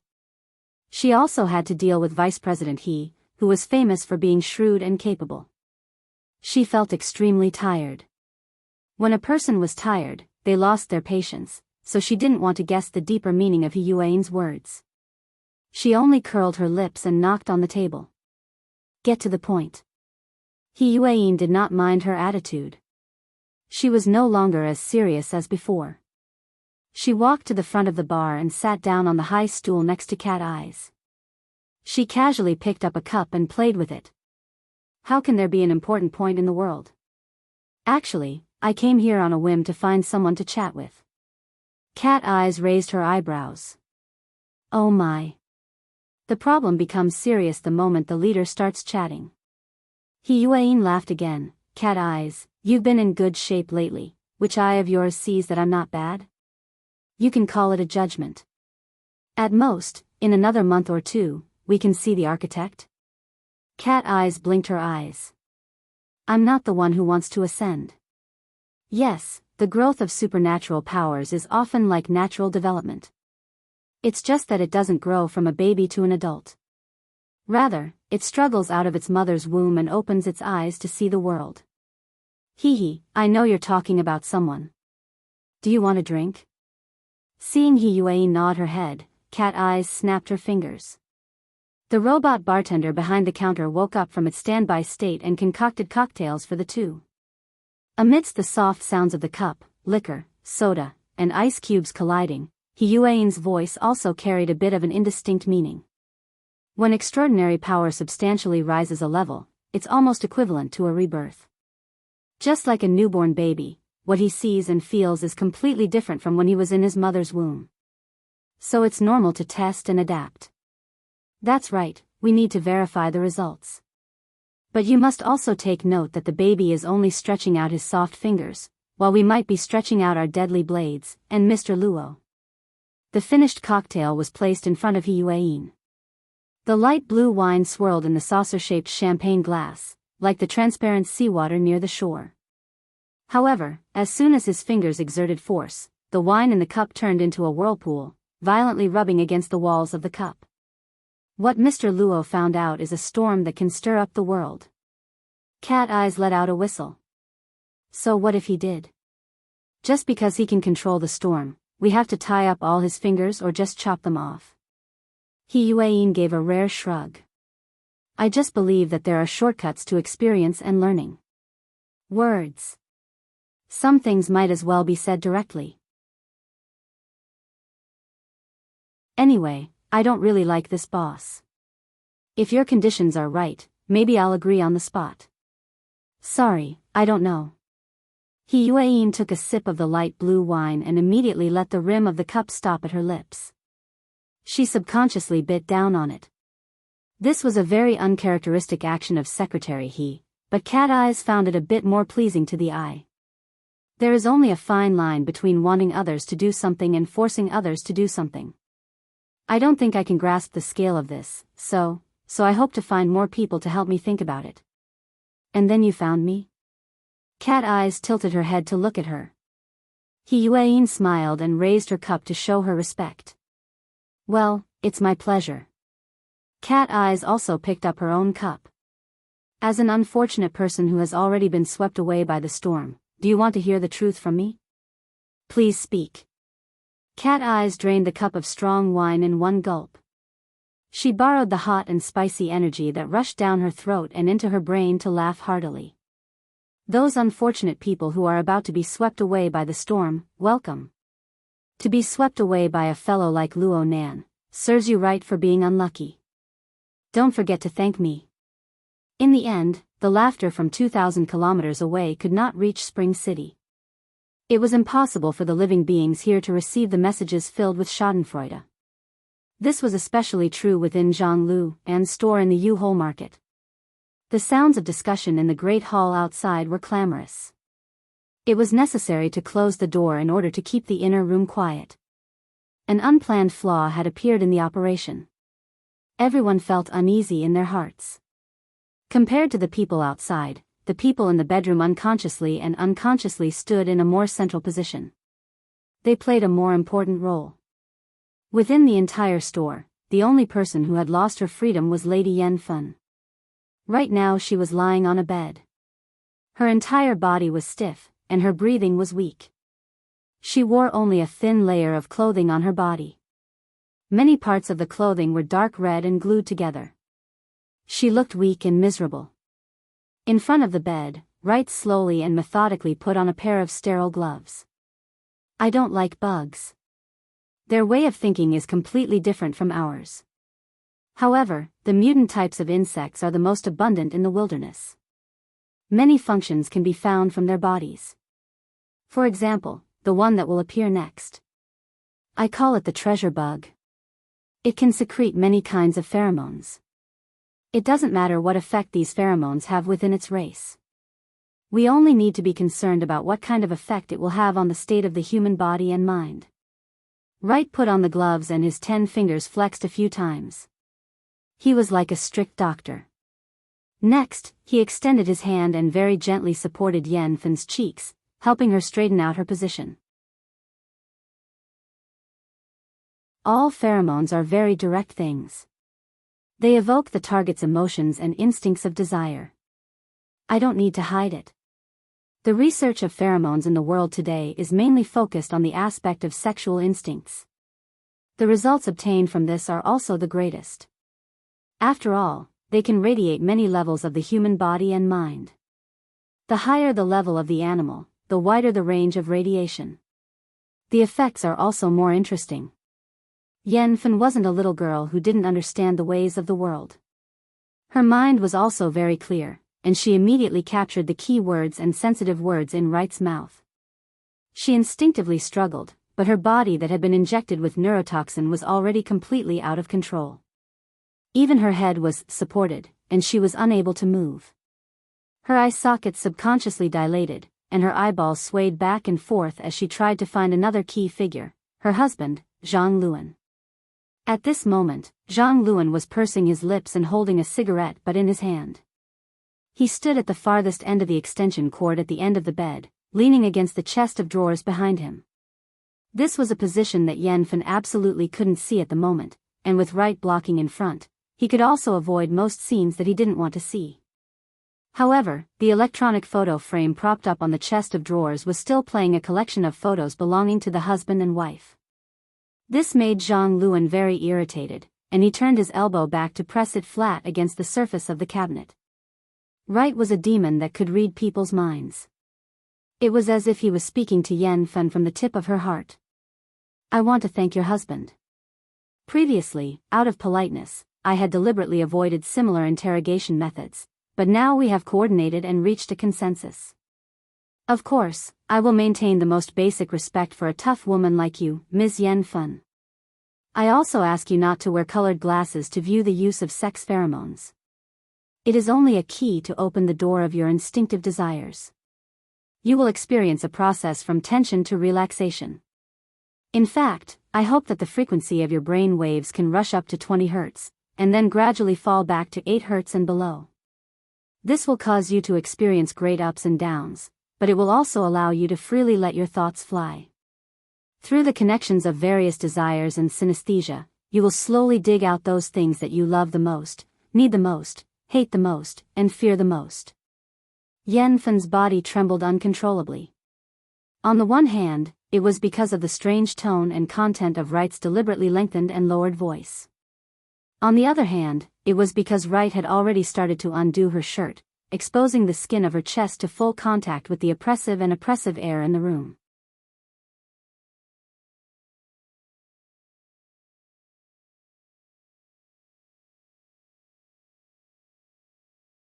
Chapter 7:16. Wright didn't react to the sudden knock on the door, but Zhang Lu and was startled. He raised his voice, "Who is it?" "Brother," and the voice outside was Zhang Lu, Anne's #1 subordinate, XINZ. At this time, Yen Fan on the bed seemed to be moaning and cursing a notch higher. Zhang Lu, Anne's face was inexplicably hot, and he shouted back in a rough voice, "What are you shouting for? Don't you see I'm interrogating you?" He emphasized the word "I," but his raised voice caused Wright to glance at him with dissatisfaction. "Maybe I shouldn't let non-professionals in." The corner of Zhang Lu An's eyes twitched again. After Wright finished speaking, he only showed him the back of his head. Zhang Lu An threw away the cigarette butt, adjusted his breathing, and walked over to open the door. During the process, he subconsciously tilted his head. Because his body had shifted, there was no longer light to block him.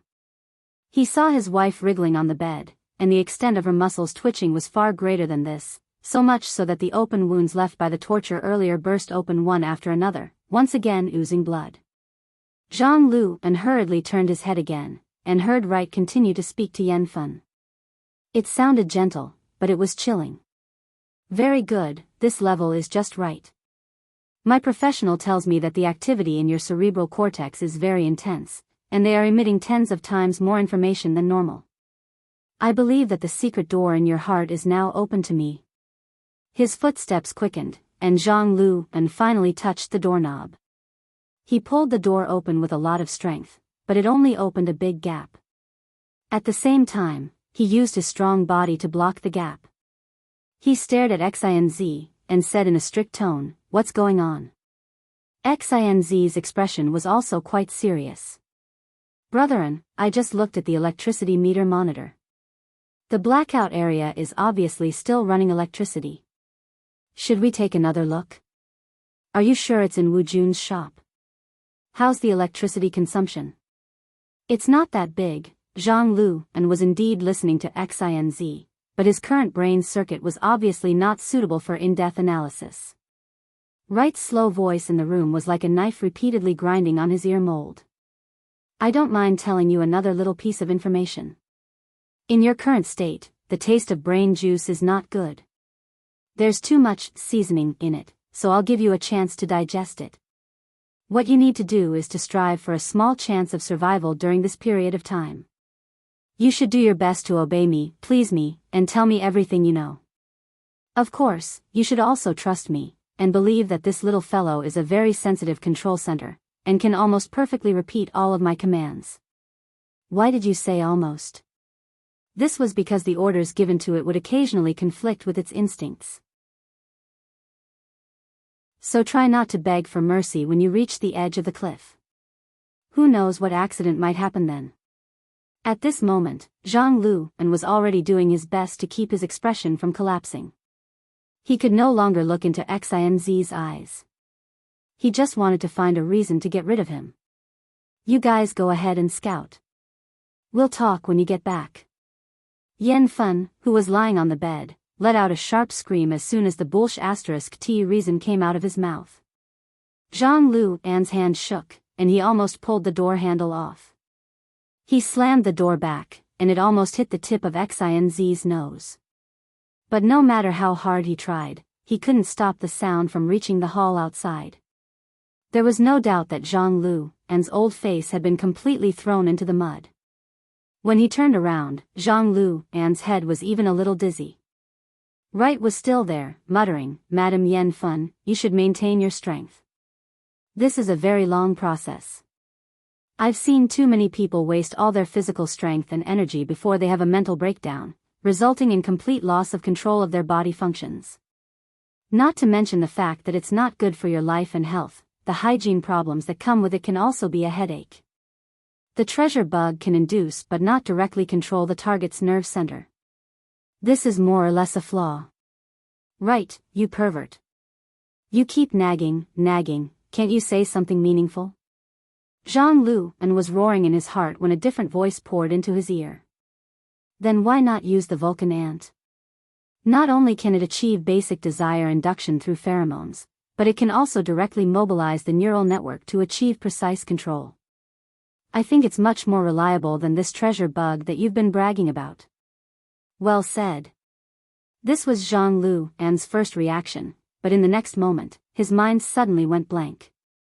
It was also at this time that the door that had just been closed directly bounced open.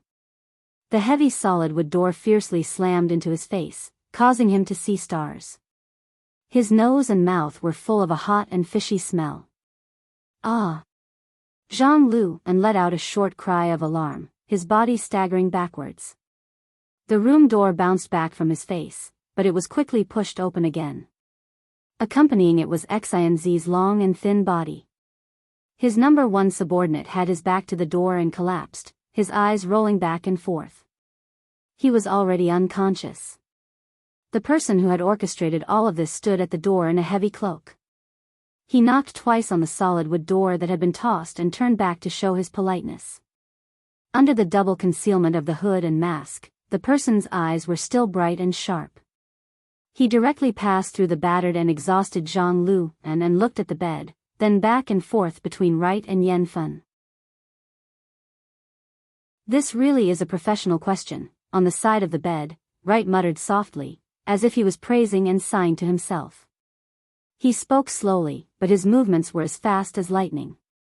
When the door smashed into Zhang Lu's face, he immediately grabbed Yen Fun's throat, realizing the best use of resources. Then, he turned half his body and looked directly at the cloaked man by the door. He formally greeted him, "Aren't you going to introduce yourself?" His series of actions and reactions were perfect and calm. The only flaw was that it happened to coincide with Zhang Lu's roar, which was filled with blood and mucus. "Furnace, how did you get in?" Luo Nan, who was under the cloak, turned his body to let Zhang Lu see his subordinates lying in disorder in the hall. "Is there any use in saying all this nonsense?" "Oh, I can explain the specific reason. I'm interested in Polio's mother's shop. Oh, you should call her boss June. I'm interested in the off-road vehicle in her shop and want to swipe my card to buy it. However, I heard from Polio that the swipe terminal in the shop is temporarily managed by Aunt Fun, who is your wife. I'm in a hurry, so I came directly. I came in a hurry without any prior notice. I'm really sorry. It's just like the blackout in your market.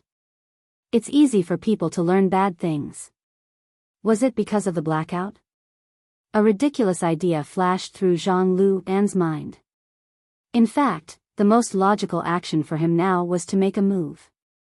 However, when he saw his subordinates lying on the ground in the hall and thought about the few seconds of criminal time between him closing the door and being slammed in the face by the door, his courage to make a move unknowingly disappeared like a bubble. Then, he saw the cloaked man opposite him sway. He was here. Zhang Lu was nearly 1.9 meters tall and was at least a head taller than the cloaked man. However, he didn't have the courage to stand in front of the cloaked man. He could only retreat awkwardly. However, he didn't control his direction well and knocked into the chest of drawers that he was leaning against. His back also knocked into a protruding corner of the electronic photo frame, causing it to fall to the ground. Why would Zhang Lu care about such details?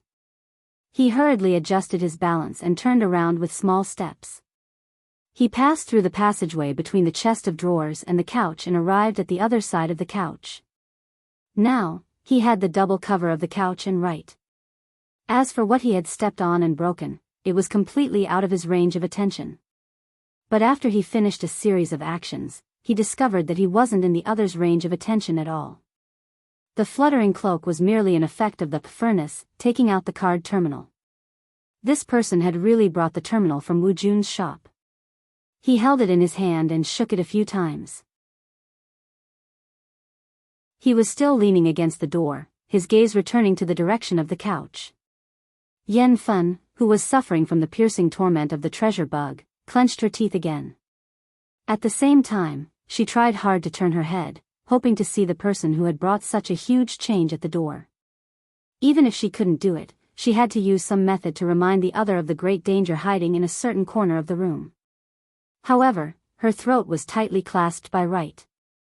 The back and forth friction between her laryngeal bone and laryngeal canal blocked her breathing passages and blood vessels, making her consciousness even more fuzzy. In a daze, she heard Wright's low, hoarse laughter. "Card payment? Looks like you have an impatient temper. How much is that car?" There was no response from inside the room. Wright was displeased.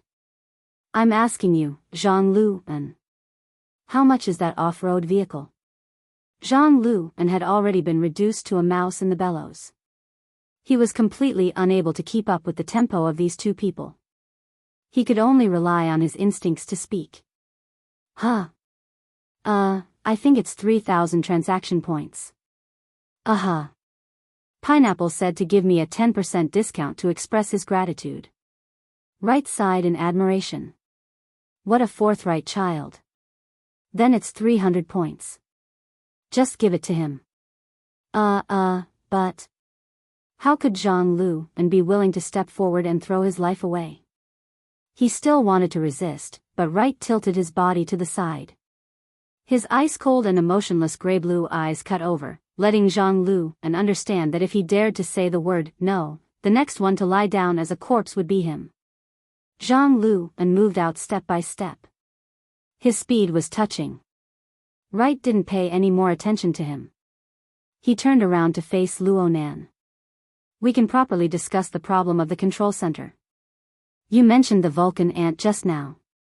It really was a very professional suggestion. Frankly speaking, the laboratory here has indeed done a few experiments. However, this sort of social species suffers too many interference and influences from the social model. The ant queen is also a huge problem." Luonan tossed the swipe card terminal and responded lazily, "Worker ants and soldier ants are indeed like this. Then we'll just directly control the ant queen. I've heard that Brain Demon Wright is a top-notch master hypnotist. I look forward to your performance."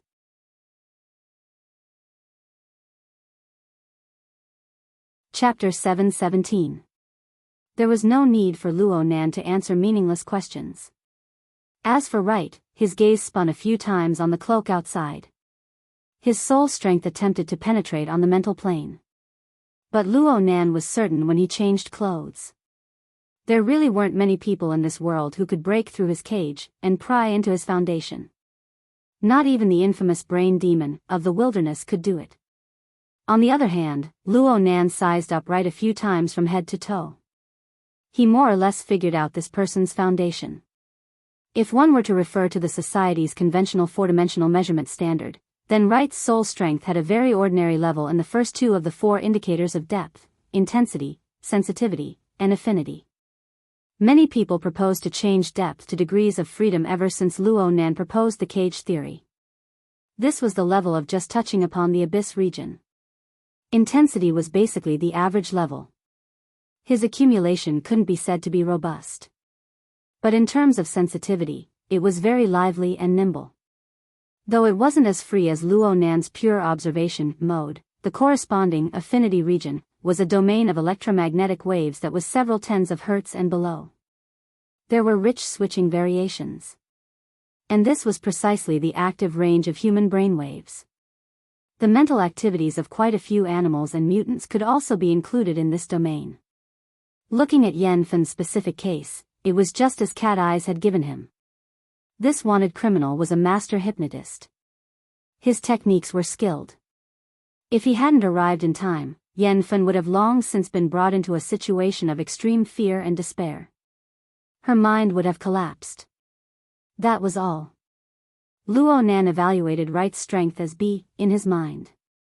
This person was able to control people's minds and hypnotize living beings. He could do many inconceivable things, but he didn't seem to be the type who excelled in combat. Speaking of which, Wright's posture was really quite stylish. Was he a frog in a well? Or did he have something to rely on? On the other side, Wright muttered to himself for a bit after several fruitless probing attempts. The smile on his face grew lively once more. He appeared to be more interested in the topic of the Vulcan ant. He made a further discussion, this, Mr. Furness. I believe that your following statement needs to be discussed. In the Vulcan ant society, the queen is a pure leader. Her specific functions can't compare to her people. And the pheromone secretion of the Vulcan ant individual can't compare to that of the myriad treasures bug. Luo Nan answered straightforwardly, one is one. One is a nest. Of course, he couldn't do it like the treasure bug, but wouldn't it be better to use the ant queen as a remote control? Multiple connections, group control, just like a normal Vulcan ant nest. Hee, this idea is very interesting. However, I hope that there are more solid steps. Wright was somewhat disappointed. No matter how beautiful the proposal was, it could only be described as bragging if there was no substantive entry point. In that case, there was nothing to talk about. His eyes slanted to the other side. It was said that a certain person looked tall and strong, but when he walked, he couldn't even be compared to an old lady with bound feet. Was it going to take until tomorrow to finish? Being penetrated by Wright's ice-cold gaze a second time, Zhang Liuan truly felt as if there was a blade on his back. His feet instinctively sped up, and then he arrived. Zhang Liuan's nostrils started to ache again when he reached the very close standard again. In fact, half of his face was still smeared with blood. He didn't even need to look in the mirror to know that he must be in a very sorry state. He didn't have any idea what was going on. He floated around, his voice trembling slightly, Furnace Elder. Sir. Can I operate the card terminal? Of course. Luo Nan extended his hand and handed the terminal over. He waited for Zhang Liuan to take it, then he suddenly laughed. Polio is so straightforward. You're his temporary guardian, so you shouldn't fall behind. How about you give me a discount as well? Huh. Okay. Actually, the transaction points I obtained from my credit rating are only 328 points. It's quite painful to have them deducted all at once. It wouldn't be a problem if it was just a fraction. How about 28? I'll continue with the discount. Zhang Liuan revealed an awkward and helpless smile. He was completely confused by Luo Nan's words. Next, he could only stare blankly at Luo Nan as he took out the metal card representing the transaction voucher and lightly pasted it onto the card terminal. So it's like this. That's right. Wait a moment. Zhang Liuan finally remembered the basic operation, but at this stage, he only had this bit of instinct left. He completely followed Luo Nan's instructions and entered the insincere number 28. A beep rang out, and the card terminal was successfully swiped. Zhang Liuan subconsciously glanced at the display screen. The basic information related to the furnace was displayed on it. It was also the basic proof for completing transactions and employment in the various vagrant exchanges such as the U-Hole Market, Fleshly Side, Mechanical Design and Assembly. Zhang Liuan didn't know why he blurted out these words. Behind him, Wright let out a laugh. What a dog's hit system. I heard that it was invented by the leader of your Xia Luo order. Oh my, he's also a dog's hit character. Wright's reaction was quite big, and Zhang Liuan's face twitched. He suddenly understood why Wright insisted on letting him swipe the card. Wright was clearly collecting information on the furnace to make a judgment. The problem was that from Wright's perspective, the answer he obtained was just like the money being swiped in. There was no sincerity to speak of. There's no fleshly side that can knock down 10 people in an instant, and at the same time, be able to completely block out the changes in the surrounding atmosphere. So, dogs hit fleshly side. This Mr. Furnace is only a mental side. Nonsense, I can guess it too. Zhang Liuan silently cursed, and Luo Nan's line of sight followed Wright's explanation at this time. He turned to look at Zhang Lu's side. Zhang Lu instinctively revealed the hearty smile he normally wore when socializing. But his current state of mind could only seriously deform his facial expression. Even he himself felt embarrassed. Zhang Lu Wright's deep and low voice suddenly came from behind him. Zhang Lu subconsciously quivered. He wanted to turn his head, but his mind suddenly went blank. Wright's words from just now reappeared in his mind. Bullshit fleshly side. It can only be the mental side. Hold on, the mental side. This fellow is a mental side. Then his close combat ability should be quite weak. Also, I'm a genuine fleshly side, and my combat ability is top-notch. Now that the distance is within reach, isn't this a great opportunity? And at this time, he saw the gaze of the furnace shift in Wright's direction. Just as it was about to turn, this was the best opportunity. A sure hit strike. The high-speed flow of thoughts instantly pieced together into a seemingly reliable chain. It was like some sort of transmission device that spurred Zhang Lu's body, including the courage and gamble that were suppressed in the deepest depths of his heart. Zhang Lu's mind heated up. He stamped his feet, lifted his hips, twisted his waist, and threw a punch. He borrowed the good position of standing sideways next to the furnace to unleash a left swing fist, biting towards his target's waist and kidneys like a poisonous dragon.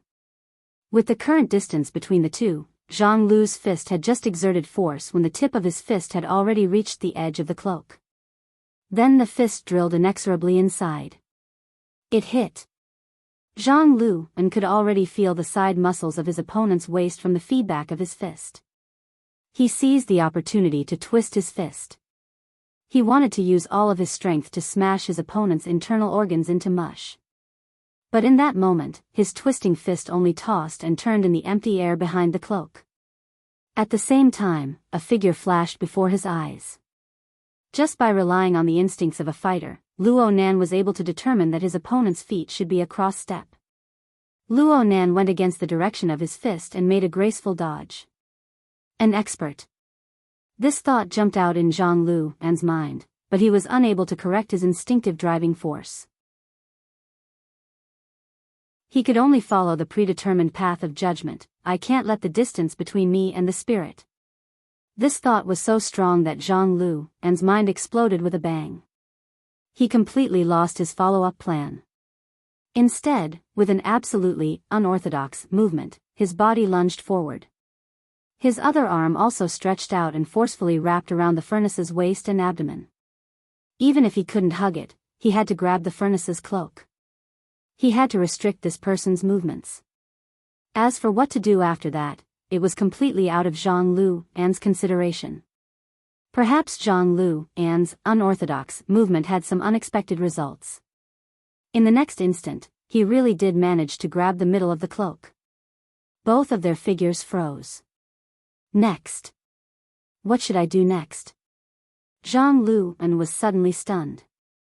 He completely didn't understand how the situation had turned out this way. It was also at this moment that Wright, who had been speaking in a low and drawn-out tone, suddenly let out a sharp whistle. At the side of the room, a layer of blurry stone powder and water mist suddenly splashed out from the stone wall structure that was originally part of the natural karst cave, blurring people's vision. A ferocious flat head the size of half a human passed through the side of the stone wall. Wrapped in a misty water mist, it opened its bloody mouth that was similar to a crocodile's, biting towards the direction where Lei Lin and the furnace were entangled. Giant salamander, the pet of the brain demon. Zhang Lu still remembered that it was this monster that had seriously injured and subdued the skilled Yan Fen in the blink of an eye when he had jumped back. Its strength was extremely strong. And now this cooperation was also seamless. Wait, I'm also in the attack range. Zhang Lu suddenly sobered up. His mind was even more agile than usual. In an instant, he understood the role he had played in this series of actions. Even the reason why he was so fearless was also clear and obvious. He screamed, "Right, you!" What followed was an even sharper hissing sound. Zhang Lu felt his body float up, and then he was thrown out by a terrifying force. And the place where the force was applied was its extended right arm.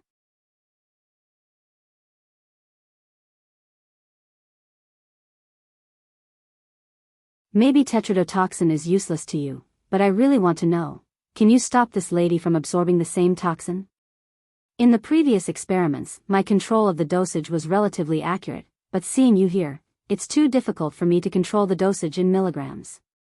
Of course, it's not easy to control the power in your hands. On the bed, Yen Fen's face had already turned purple, and she began to convulse due to a severe lack of oxygen. The neurotoxin had already weakened her ability to breathe, and now that lighter was clutching her throat, all of her breathing channels had been cut off. She was about to reach her limit. Luo Nan obviously knew that this was a threat, but he didn't immediately respond. It seemed that he was weighing the pros and cons. Right maintained his smile. Why don't we get to the bottom of things? Just who are you? What's your relationship with the Xia Luo cult? I haven't seen you in the data, and you don't seem to fit in with this sort of low-level cult that holds a tattered cloak like a treasure. Are you Wu Jun's friend? Lover? Mercenary? Yes. I see injustice on the road, and I draw my blade to help. Is that okay? That's a really annoying answer. Okay, I also feel that there's too much nonsense between us. But right now I hold the initiative. You should answer. What are you going to do? Your mission has failed, and you're still asking me what to do. Luo Nan leaned against the wall to the side of the door and chatted with Wright. He casually said a few words of mockery. You can't get hold of Boss Jun's weakness, and the rebels who cooperated with you have all been annihilated. Aside from grabbing a woman's throat and showing off, what other use do you have? If I were your boss, would certainly deduct your entire year's salary and funds. Then I'd say, don't let me see you again. That would vent my anger. This was an imitation of Zhang Yingying's tone of voice. Though it was usually quite noisy, the effect here was quite decent. The smile on Wright's face remained unchanged, but his eyes grew colder and colder. He was angry. Of course, the more convincing reason was that his preparations in the Abyss region were more or less complete. Hypnotizing Zhang Lu and releasing poison, forcing an awkward conversation. Perhaps Wright really wasn't a combat-type ability user, but his brain was still quite good. He had completed a complex set of multiple layers of cover in this tense atmosphere. He had used this trump card that might have been excessively heavy. Unfortunately, it was still too slow. Luo Nan snapped his fingers. This sort of cliché to the point of explosion still fit his aesthetic standards. However, he had forgotten that he was wearing a disguise glove on his hand. His posturing had failed, so he could only let out a muffled fart on his fingertips. He was extremely embarrassed for a time. Fortunately, he hadn't used the snap of his fingers as a signal. Moreover, he had successfully attracted Wright's attention. Even if it was only for an instant, it was enough to distract Wright. It was at this moment that the long flat tail of the giant salamander, which had been disliked, suddenly swung rapidly from a position close to the ground. It was like a steel blade scraping across the ground. Wright lost his balance amidst the strange sound of flesh and bone being torn apart. His brain hadn't reacted in time. He had partially overlooked this change, so much so that he still had a smile on his face. Then his entire smiling face became crooked due to the tilt of his body. His instinctive reaction surpassed the speed of his thinking in the next moment. Wright's right hand instinctively exerted force, wanting to snap Yen Fen's throat. However, he didn't feel anything at all. He transmitted his thoughts over, but his entire right arm didn't receive the feedback it should have. Wright's eyes weren't enough. His eyes had just dropped to his feet when they slanted to his right arm. Therefore, from the corner of his eye, he glanced at the foot that had been completely dislocated and the ankle that was only left with bone stubble and rotten flesh. The focus of his eyes was an even more bizarre scene.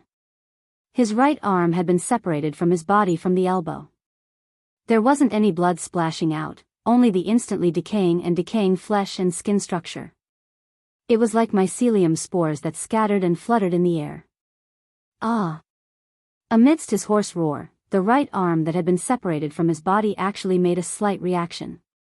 It was more like the final spasm of his broken nerves and muscles due to the residual force. It flipped Yanfen's body from a flat position to a sideways position, almost pulling him off the bed. He had enough strength, but he had used it in the wrong direction. Due to the change in his posture, Yanfen's effective field of vision rapidly expanded. He finally saw the intense and bloody scene on the other side of the bed. Very quickly, another ruthless stroke was added to the scene. Wright had lost a leg, and the force exerted on his upper body was also dislocated. Naturally, he lost his balance and fell to the side.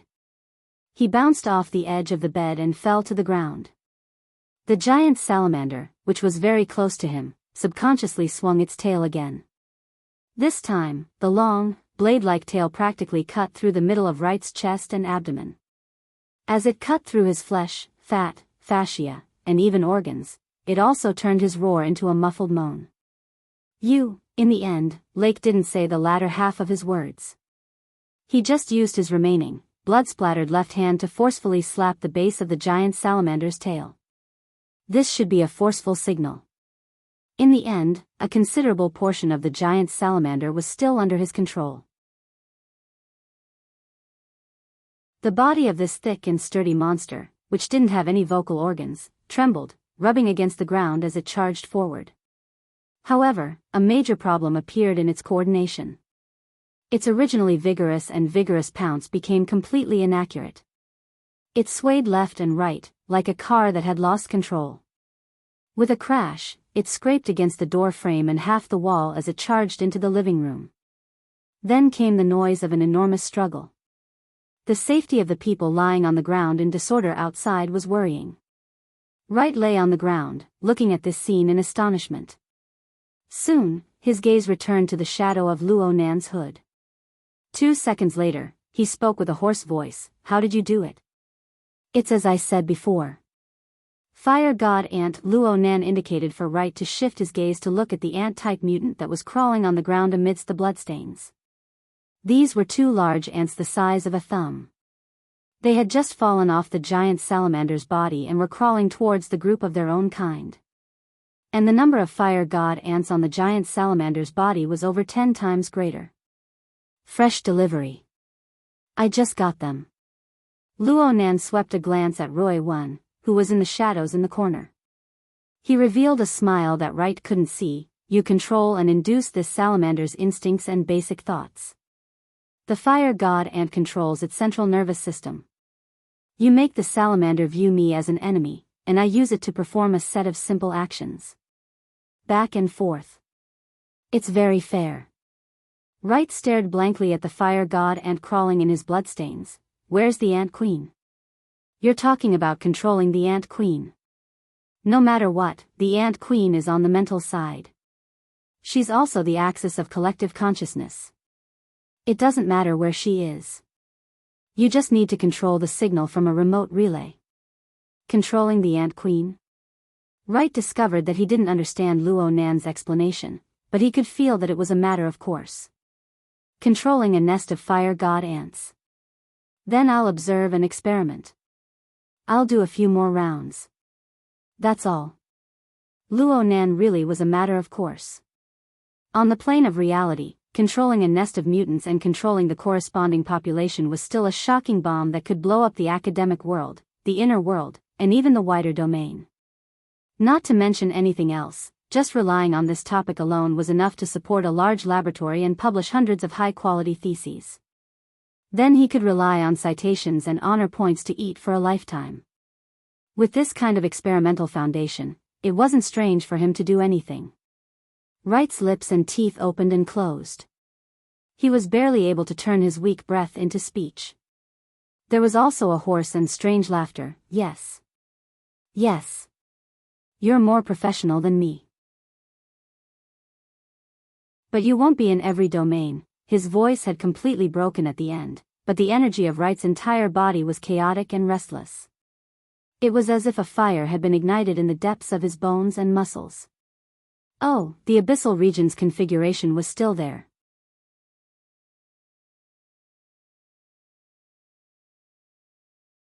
Chapter 719. Wright's own aura was practically overturned, yet the abyssal region's configuration remained unchanged. Clearly, it wasn't based on Wright's will. It was borrowing some sort of external force. But in order to borrow power, one's body needed to have a basic levering power. Wright, who had entered a dying state, had chosen to burn himself. Under the state of flames, the macromolecules that formed the human body would become especially excited. They would decompose into atoms and then rapidly undergo all sorts of chemical reactions. They would be pieced together into carbon dioxide, water vapor, or something else. At the same time, substances with higher melting points and boiling points would be left behind. Of course, Wright wasn't truly burning right now. Or perhaps it could be said that what was burning was not his body, but his soul. Even the virtual brain system had never made a clear definition of the essence of the soul. But from the perspective of a cultivator, their core, which needed to be stable and firm, suddenly underwent a phase change. What it displayed seemed to be no different from the laws of the material world. The soul burned and released heat. Moreover, it reacted with the other components of the surrounding environment to recombine into a new structure. Once a reaction occurred, the result of the reconstruction would be irreversible. Luo Nan watched as Wright's burning soul fused with certain components of the abyssal region storm. Wright's burning soul fused with a completely different form to fill the precise configuration. The precision of this configuration far exceeded the limits of what a B-mental side could control. But after paying the price of burning his soul, the results were immediate. The power of the torrential storm that was stirred up instantly increased by over 5 times. And as the boundary of the burning continued to penetrate inward, Wright lost even more of the essence of his soul. But the power he could control grew stronger and stronger. This sort of burning certainly followed a special rule framework. Only then could the released energy operate in a more effective manner. It didn't scatter and dissipate without any meaning.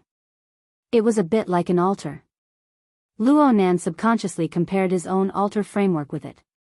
The more he looked, the more similarities there were. This was indeed a configuration system similar to a sacrificial order. It was just that it was more cruel and violent. And judging from Luo Nan's theory of being a tool type and a plant type, it clearly belonged to the latter. Luo Nan quietly leaned against the wall. His gaze penetrated the barrier of the material world to observe the complex state of the abyssal region. The system of this order is huge. It has a developed root system that covers a wide area through the abyssal region. However, it obviously has a more complicated hierarchy and even authority settings. Wright shouldn't belong to the upper echelons of the system because the power he borrows only comes from the tip of the root system. Or perhaps it's just the humus soil that's affected by the roots and fallen leaves.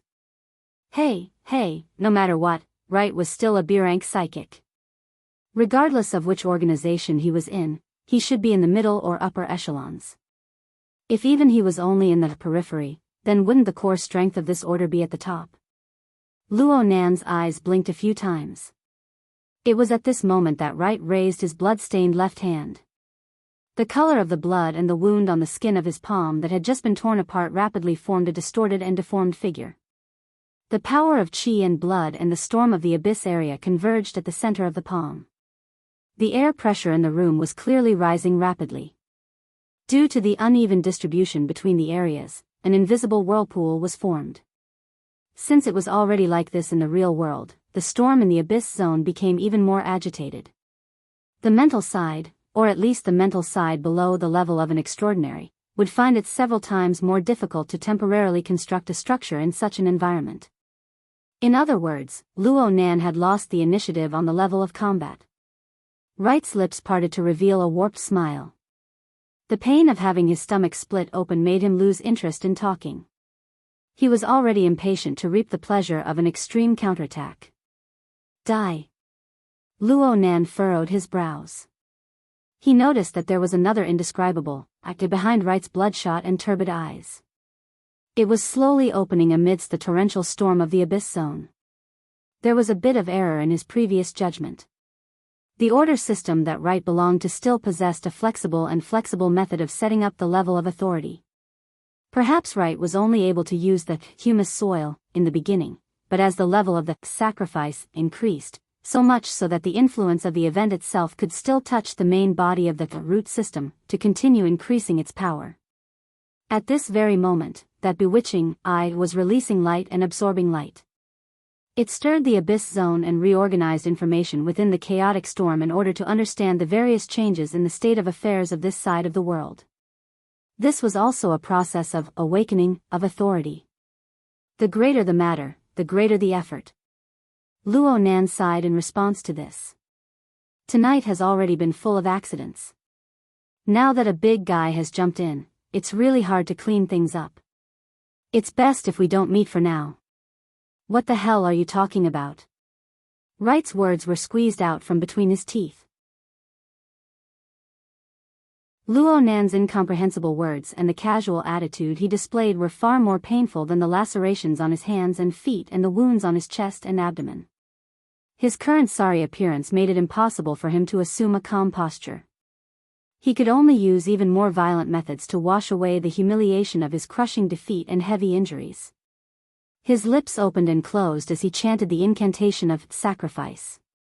The secret sound resonated with the mental and material planes to hypnotize his own body. He did his best to match the gradually awakening level of power in the abyss zone.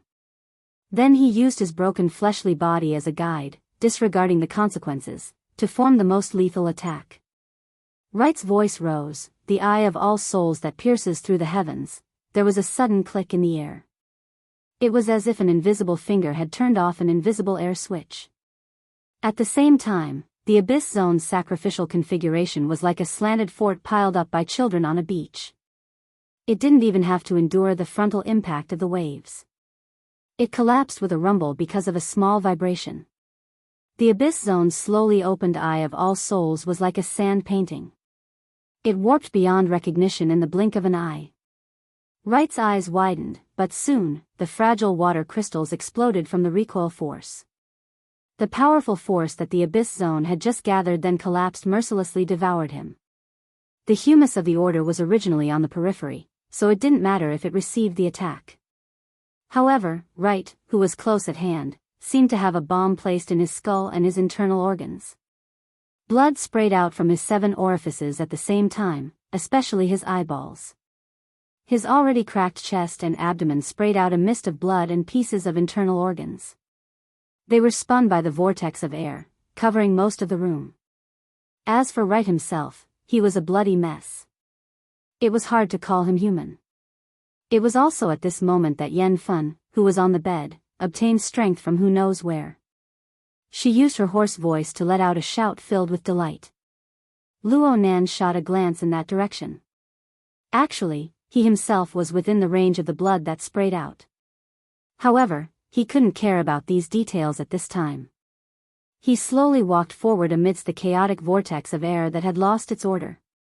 He walked to Wright's side, who was already breathing more than he was breathing.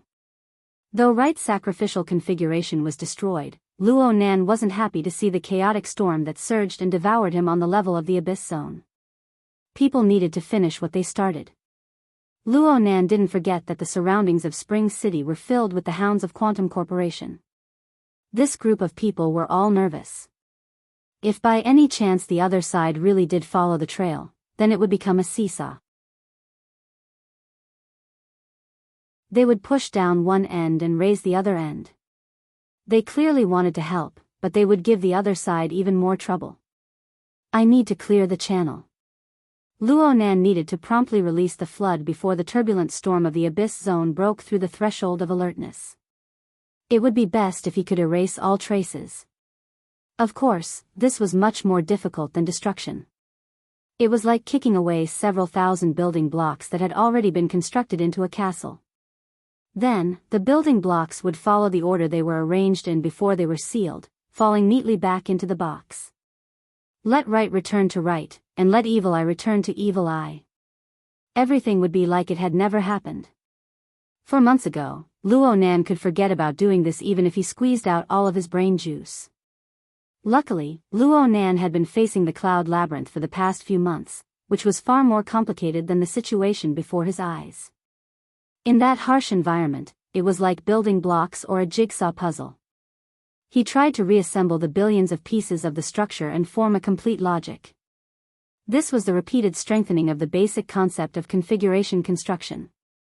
Luo Nan categorized the configuration fragments into different categories. He used the theory of the virtual brain system as a benchmark to sort them out one by one.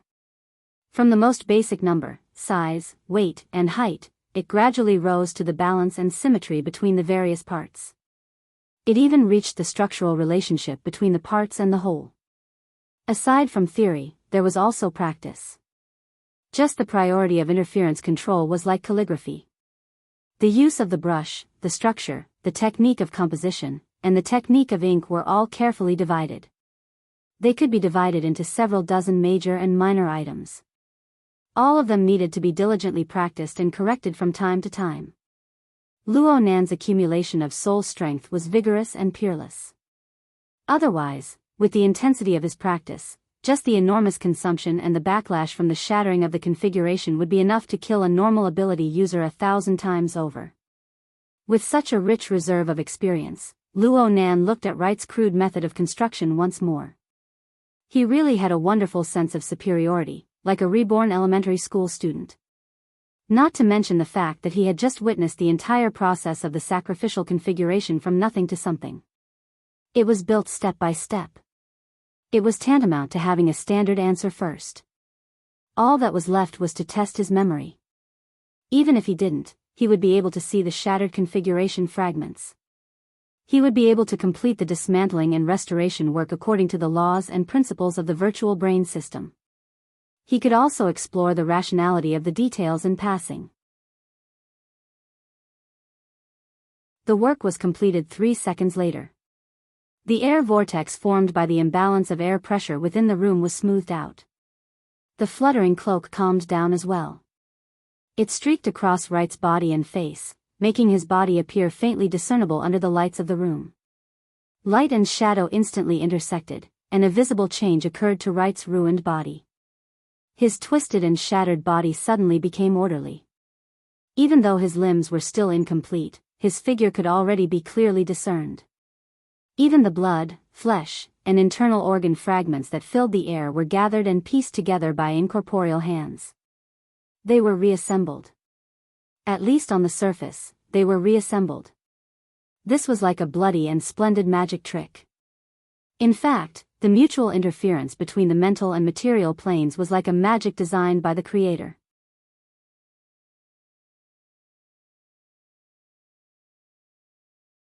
Chapter 720. Luo Nan could more or less understand the reason for Yan Fan's shocked and pale expression. After all, this sort of phenomenon, similar to the reversal of time and space, was quite frightening from a visual perspective. But it was a pity that this was only an illusion. This relatively complete body was merely a temporary carrier to collect Wright's chaotic collapse of energy. The complex and precise functions of the human body were ultimately not building blocks. It was impossible for Luo Nan to bestow a new life force to the already shattered cellular tissues. This already exceeded the limits of the domain that his soul strength could reach. At most, he could only give Yan Fan and even Wright the illusion that he was mostly mistaken. And it was precisely this tiny domain constructed from this illusion that still allowed the flow of consciousness and cognition. It even allowed the body to make the tiniest of minute reactions.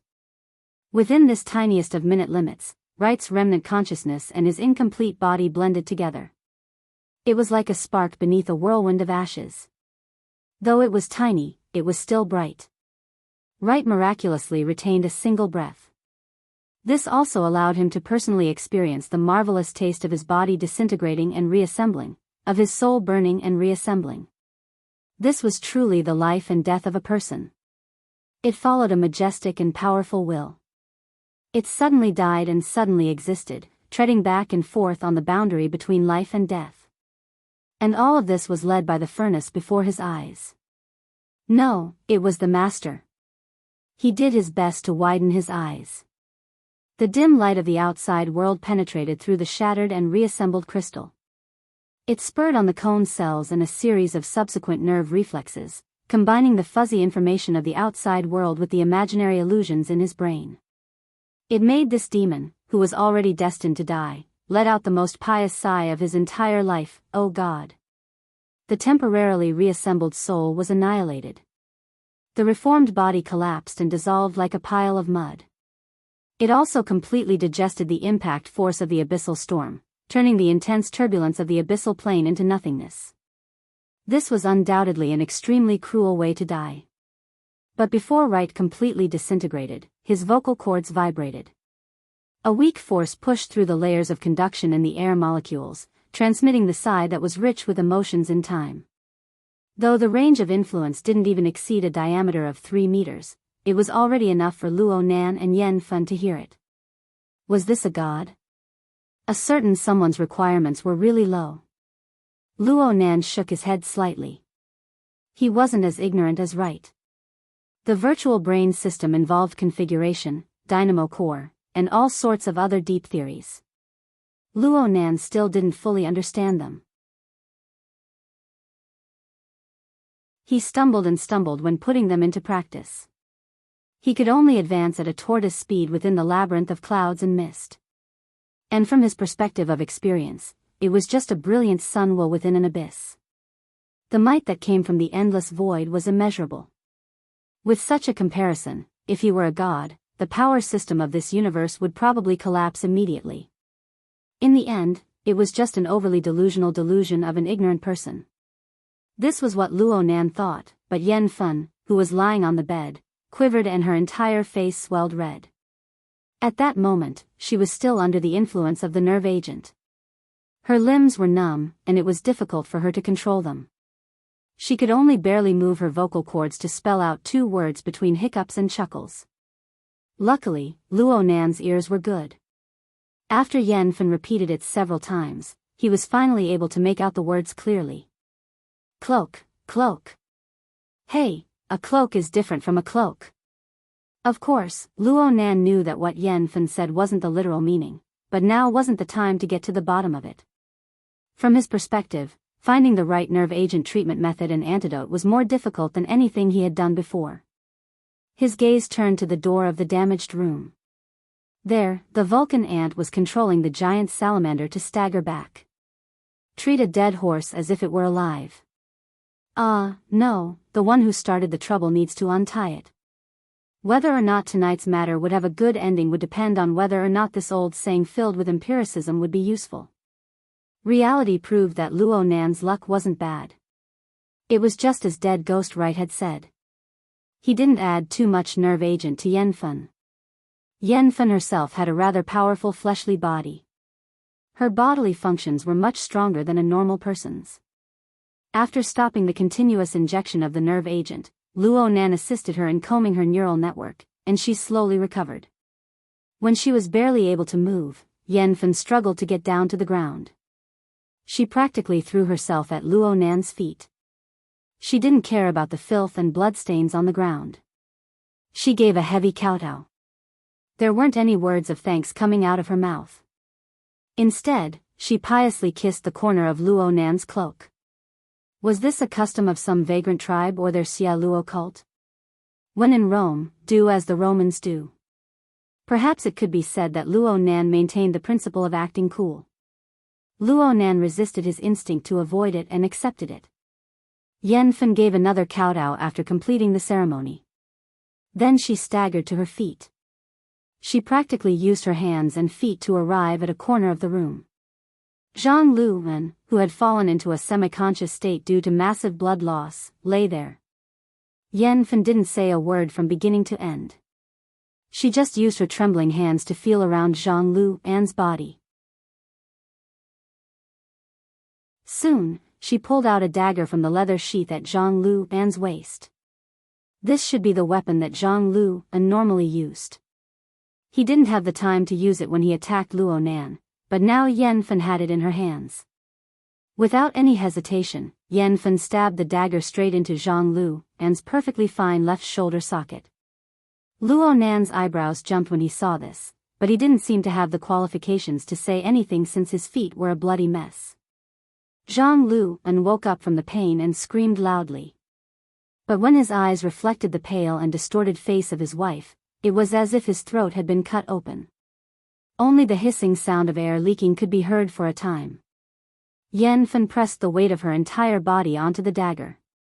The edge of the dagger had long since pierced through Zhang Lu's shoulder socket, stabbing into the ground below. She was very close to Zhang Lu and her husband. She was practically speaking right next to their ears. Tell me. Why did you do this? Hiss. Let go. Let go. Zhang Lu finally remembered to speak, but he begged for mercy from the torment of the pain. His thick and sturdy body spasmed and twitched as he rubbed against the ground. Tell me why. Yen Fen's voice was weak. It was as if she could lose her voice at any time. But the enormous tension of her emotions bombarded Zhang Lu's heart with the piercing edge of the dagger. Zhang Lu wriggled and struggled on the ground to no avail. He could only scream with all his might, the Xielua order is about to be finished. I told you before. Right is a member of the Amaterasu order. The Amaterasu order. The strongest of the three great orders. There's no hope for us if we're targeted by them. No hope. The breath in Yen Fen's throat trembled. It was hard to tell whether she was crying or laughing. There's no hope for us if we're targeted. You want to sell everyone? Weren't you the ones who insisted on putting on airs? Blood gushed out of Zhang Lu's shoulder like a fountain. Blood flowed endlessly from his severed arm as well. His willpower had almost completely collapsed. Tears and snot flowed from the dignified and imposing man's eyes. He was in so much pain that he couldn't even reply for a time. Yen Fen didn't need to reply either. She was just venting her emotions. It's you. You used the survival of the tribe as an excuse to push Wu Jun to the top. She's not a member of the tribe. She's just a postgraduate student stranded in the wilderness. She's still pregnant. She was about to return to the city to give Polio a better environment. It's you. You forced her to the top. It's because of the cloak, right? Because she's the only operator in the base who has mastered this technique. Once again, Yen Fen twisted the dagger in her hand. Zhang Lu screamed even louder. His waist and legs twisted, he tried desperately to shake Yen Fen off, but it was all in vain. In the end, he just gave up and shouted. So what? She should have given me the cloak long ago. Give it to you? Didn't she want to return to the city? After returning to Spring City, she could have left if she wanted to, but she refused to let go of the position. Those stubborn idiots really treated her like a priest. Fine, even if she was a priest, what did she do? All she did was enchantment. Enchantment. Enchantment. These childish tricks might have been useful in the wilderness, but they're in a big city now. There are so many powerful people in the government, the military, the association, and the church. Enchantment is useless. Give me power, power. Zhang Lu's face was purple, and his veins were bulging. He screamed at the top of his lungs, since she's a priest, isn't it reasonable for her to give power to her believers? If she can't even do that, how can she start a religion? How can she call herself a god? Yen Fen screamed back, we never did that. However, Zhang Lu was purely venting at this time. He only roared in his own logic, that bullsh *t, cloak, is simply the nonsense of a crazy old man.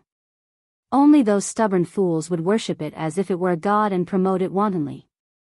Now, the Amaterasu sect is here. They asked for it, and they got it. Why should I die with them? Of course, I have to sell it for a good price. Yen Fen stared at the man beneath her. She stared at her husband and squeezed out the words through her teeth, you're shameless. Only a useless god is shameless. Zhang Lu pushed his head back. He didn't even care about the wound on his shoulder as he scolded, useless, unqualified. Compared to a real church, you're just trash that can't do anything. It's trash like this that has delayed me for so many years. My talent and youth have been ruined by this trash, and I still have to struggle in the cave like a worm. To hell with the cloak, to hell with the loyalty. Ugh. His voice suddenly changed tone, mixing with the sound of his throat, skin, fascia, and bones being cut open. Yen-Fen pulled out her knife and slit her husband's throat. The airflow and gurgling blood drained the last bit of Zhang Lu An's vitality and ambition. At the same time, she used up the last bit of her strength.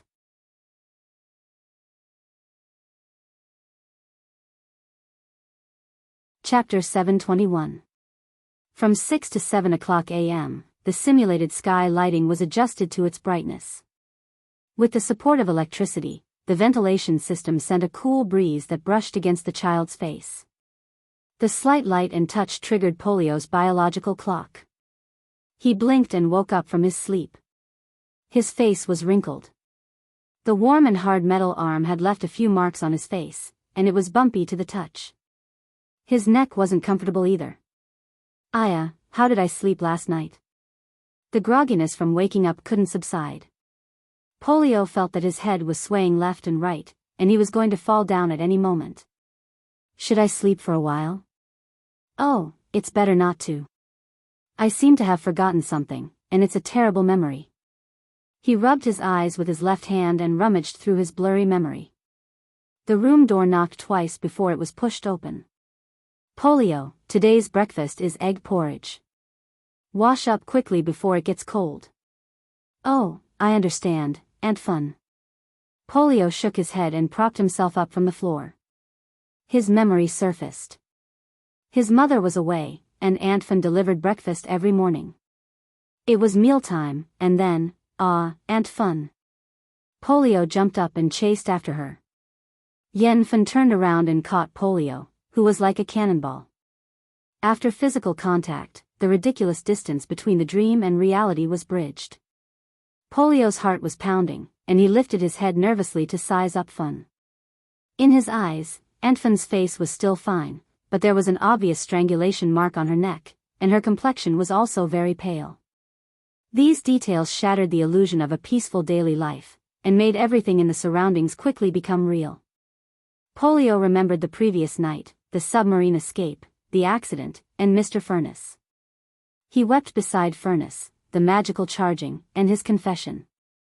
All sorts of scenes flashed past his mind, and he linked them together. It was supposed to be a prelude to a battle. Polio was prepared to fight, but, Aunt Fun, did you see Mr. Furnace? Yen-Fen smiled and gave Polio a peck on his cheek. Then, she placed her cheek behind his head and said softly, "Of course, I saw him. Thanks to your help, I didn't delay your breakfast." Don't play it down. Polio grumbled loudly. He could smell the scent of blood and medicine on Aunt Fun's body. Her injuries weren't light.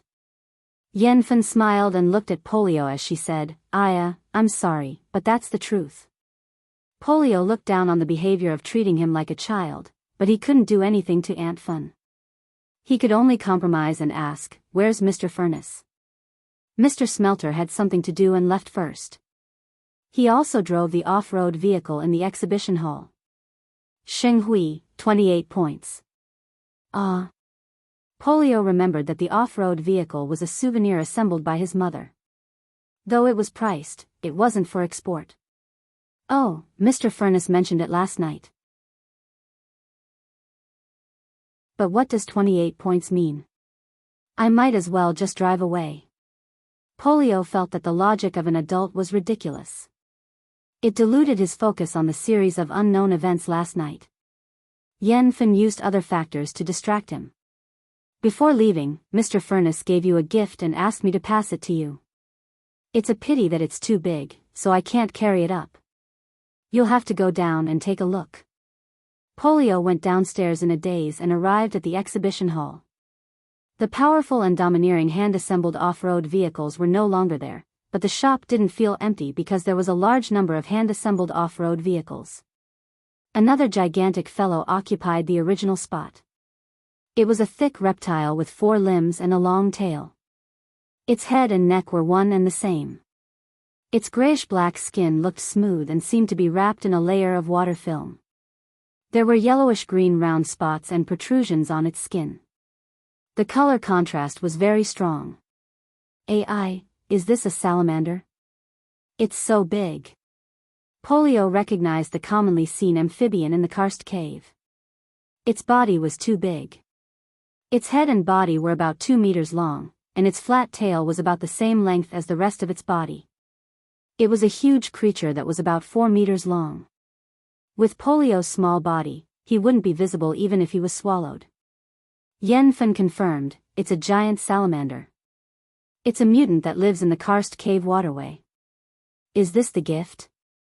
Mr. Lava is a beast tamer? Polio didn't dare to believe it. This large creature exceeded his expectations and understanding of gifts. He didn't care about what happened last night. He widened his eyes and sized up the giant salamander. He wanted to touch it, but Yen Fen stopped him. This creature has a bad temper. Your small arms and legs won't be able to touch it. Wear this. As she spoke, Yen Fen placed a translucent leather ring and metal bracelet on the wrist of Polio's mechanical right arm. Though the combination of the leather band and metal was strange, the size of the bracelet was made according to the interface of the mechanical arm. It fitted perfectly and didn't affect the functions of the mechanical arm. Polio sized up the new accessory curiously and discovered a small creature crawling inside the translucent leather band. It was a fiery red ant, a real living creature. It was crawling in the hollow tunnel of the leather band. Polio didn't know how it was sealed in. It was interesting, but it was also confusing. Put in your thoughts. That's what Mr. Furness said. Yen Fen's tone was rhythmic as though she was reciting a poem. Though we have to work hard to operate the mechanical arm without electricity, we can start from the basics. With her voice and Polio's focused gaze, the ants crawling in the leather bracelet seemed to have received a signal, and their movement stopped. At the exhibition platform, the giant salamander, who was lying lazily on the ground, suddenly lifted its head and twisted its body. Its bulging eyeballs rotated as it looked in the direction of Polio and Polio. Polio and Polio stared at each other. Polio held his breath and exclaimed, "Wah!" Using the chain configuration to link the individual brainwaves with the sensory organs of a single Vulcan ant. Then, through the condensation ring's global sensor network, it will connect with the Vulcan ant population. Simplified operating instructions and related interfaces have been added in the middle. It can partially realize intelligent operation, allowing idiots to operate. There are no problems with the basic idea, but it takes up a bit more resources and harasses the manipulator behind the scenes. After all, it's not like watching a child. I can optimize it further in the future. Luo Nan's brain operated at high speeds. He went over the design model of the present that Midnight had drafted in his mind once more to make sure that there were no obstructions. And from the feedback from the sensor network, Polio was having a lot of fun. Everyone was to their liking. Everything was perfect. Of course, this was just an embellishment after a series of tense events. It was a way of taking care of the cute little fellow.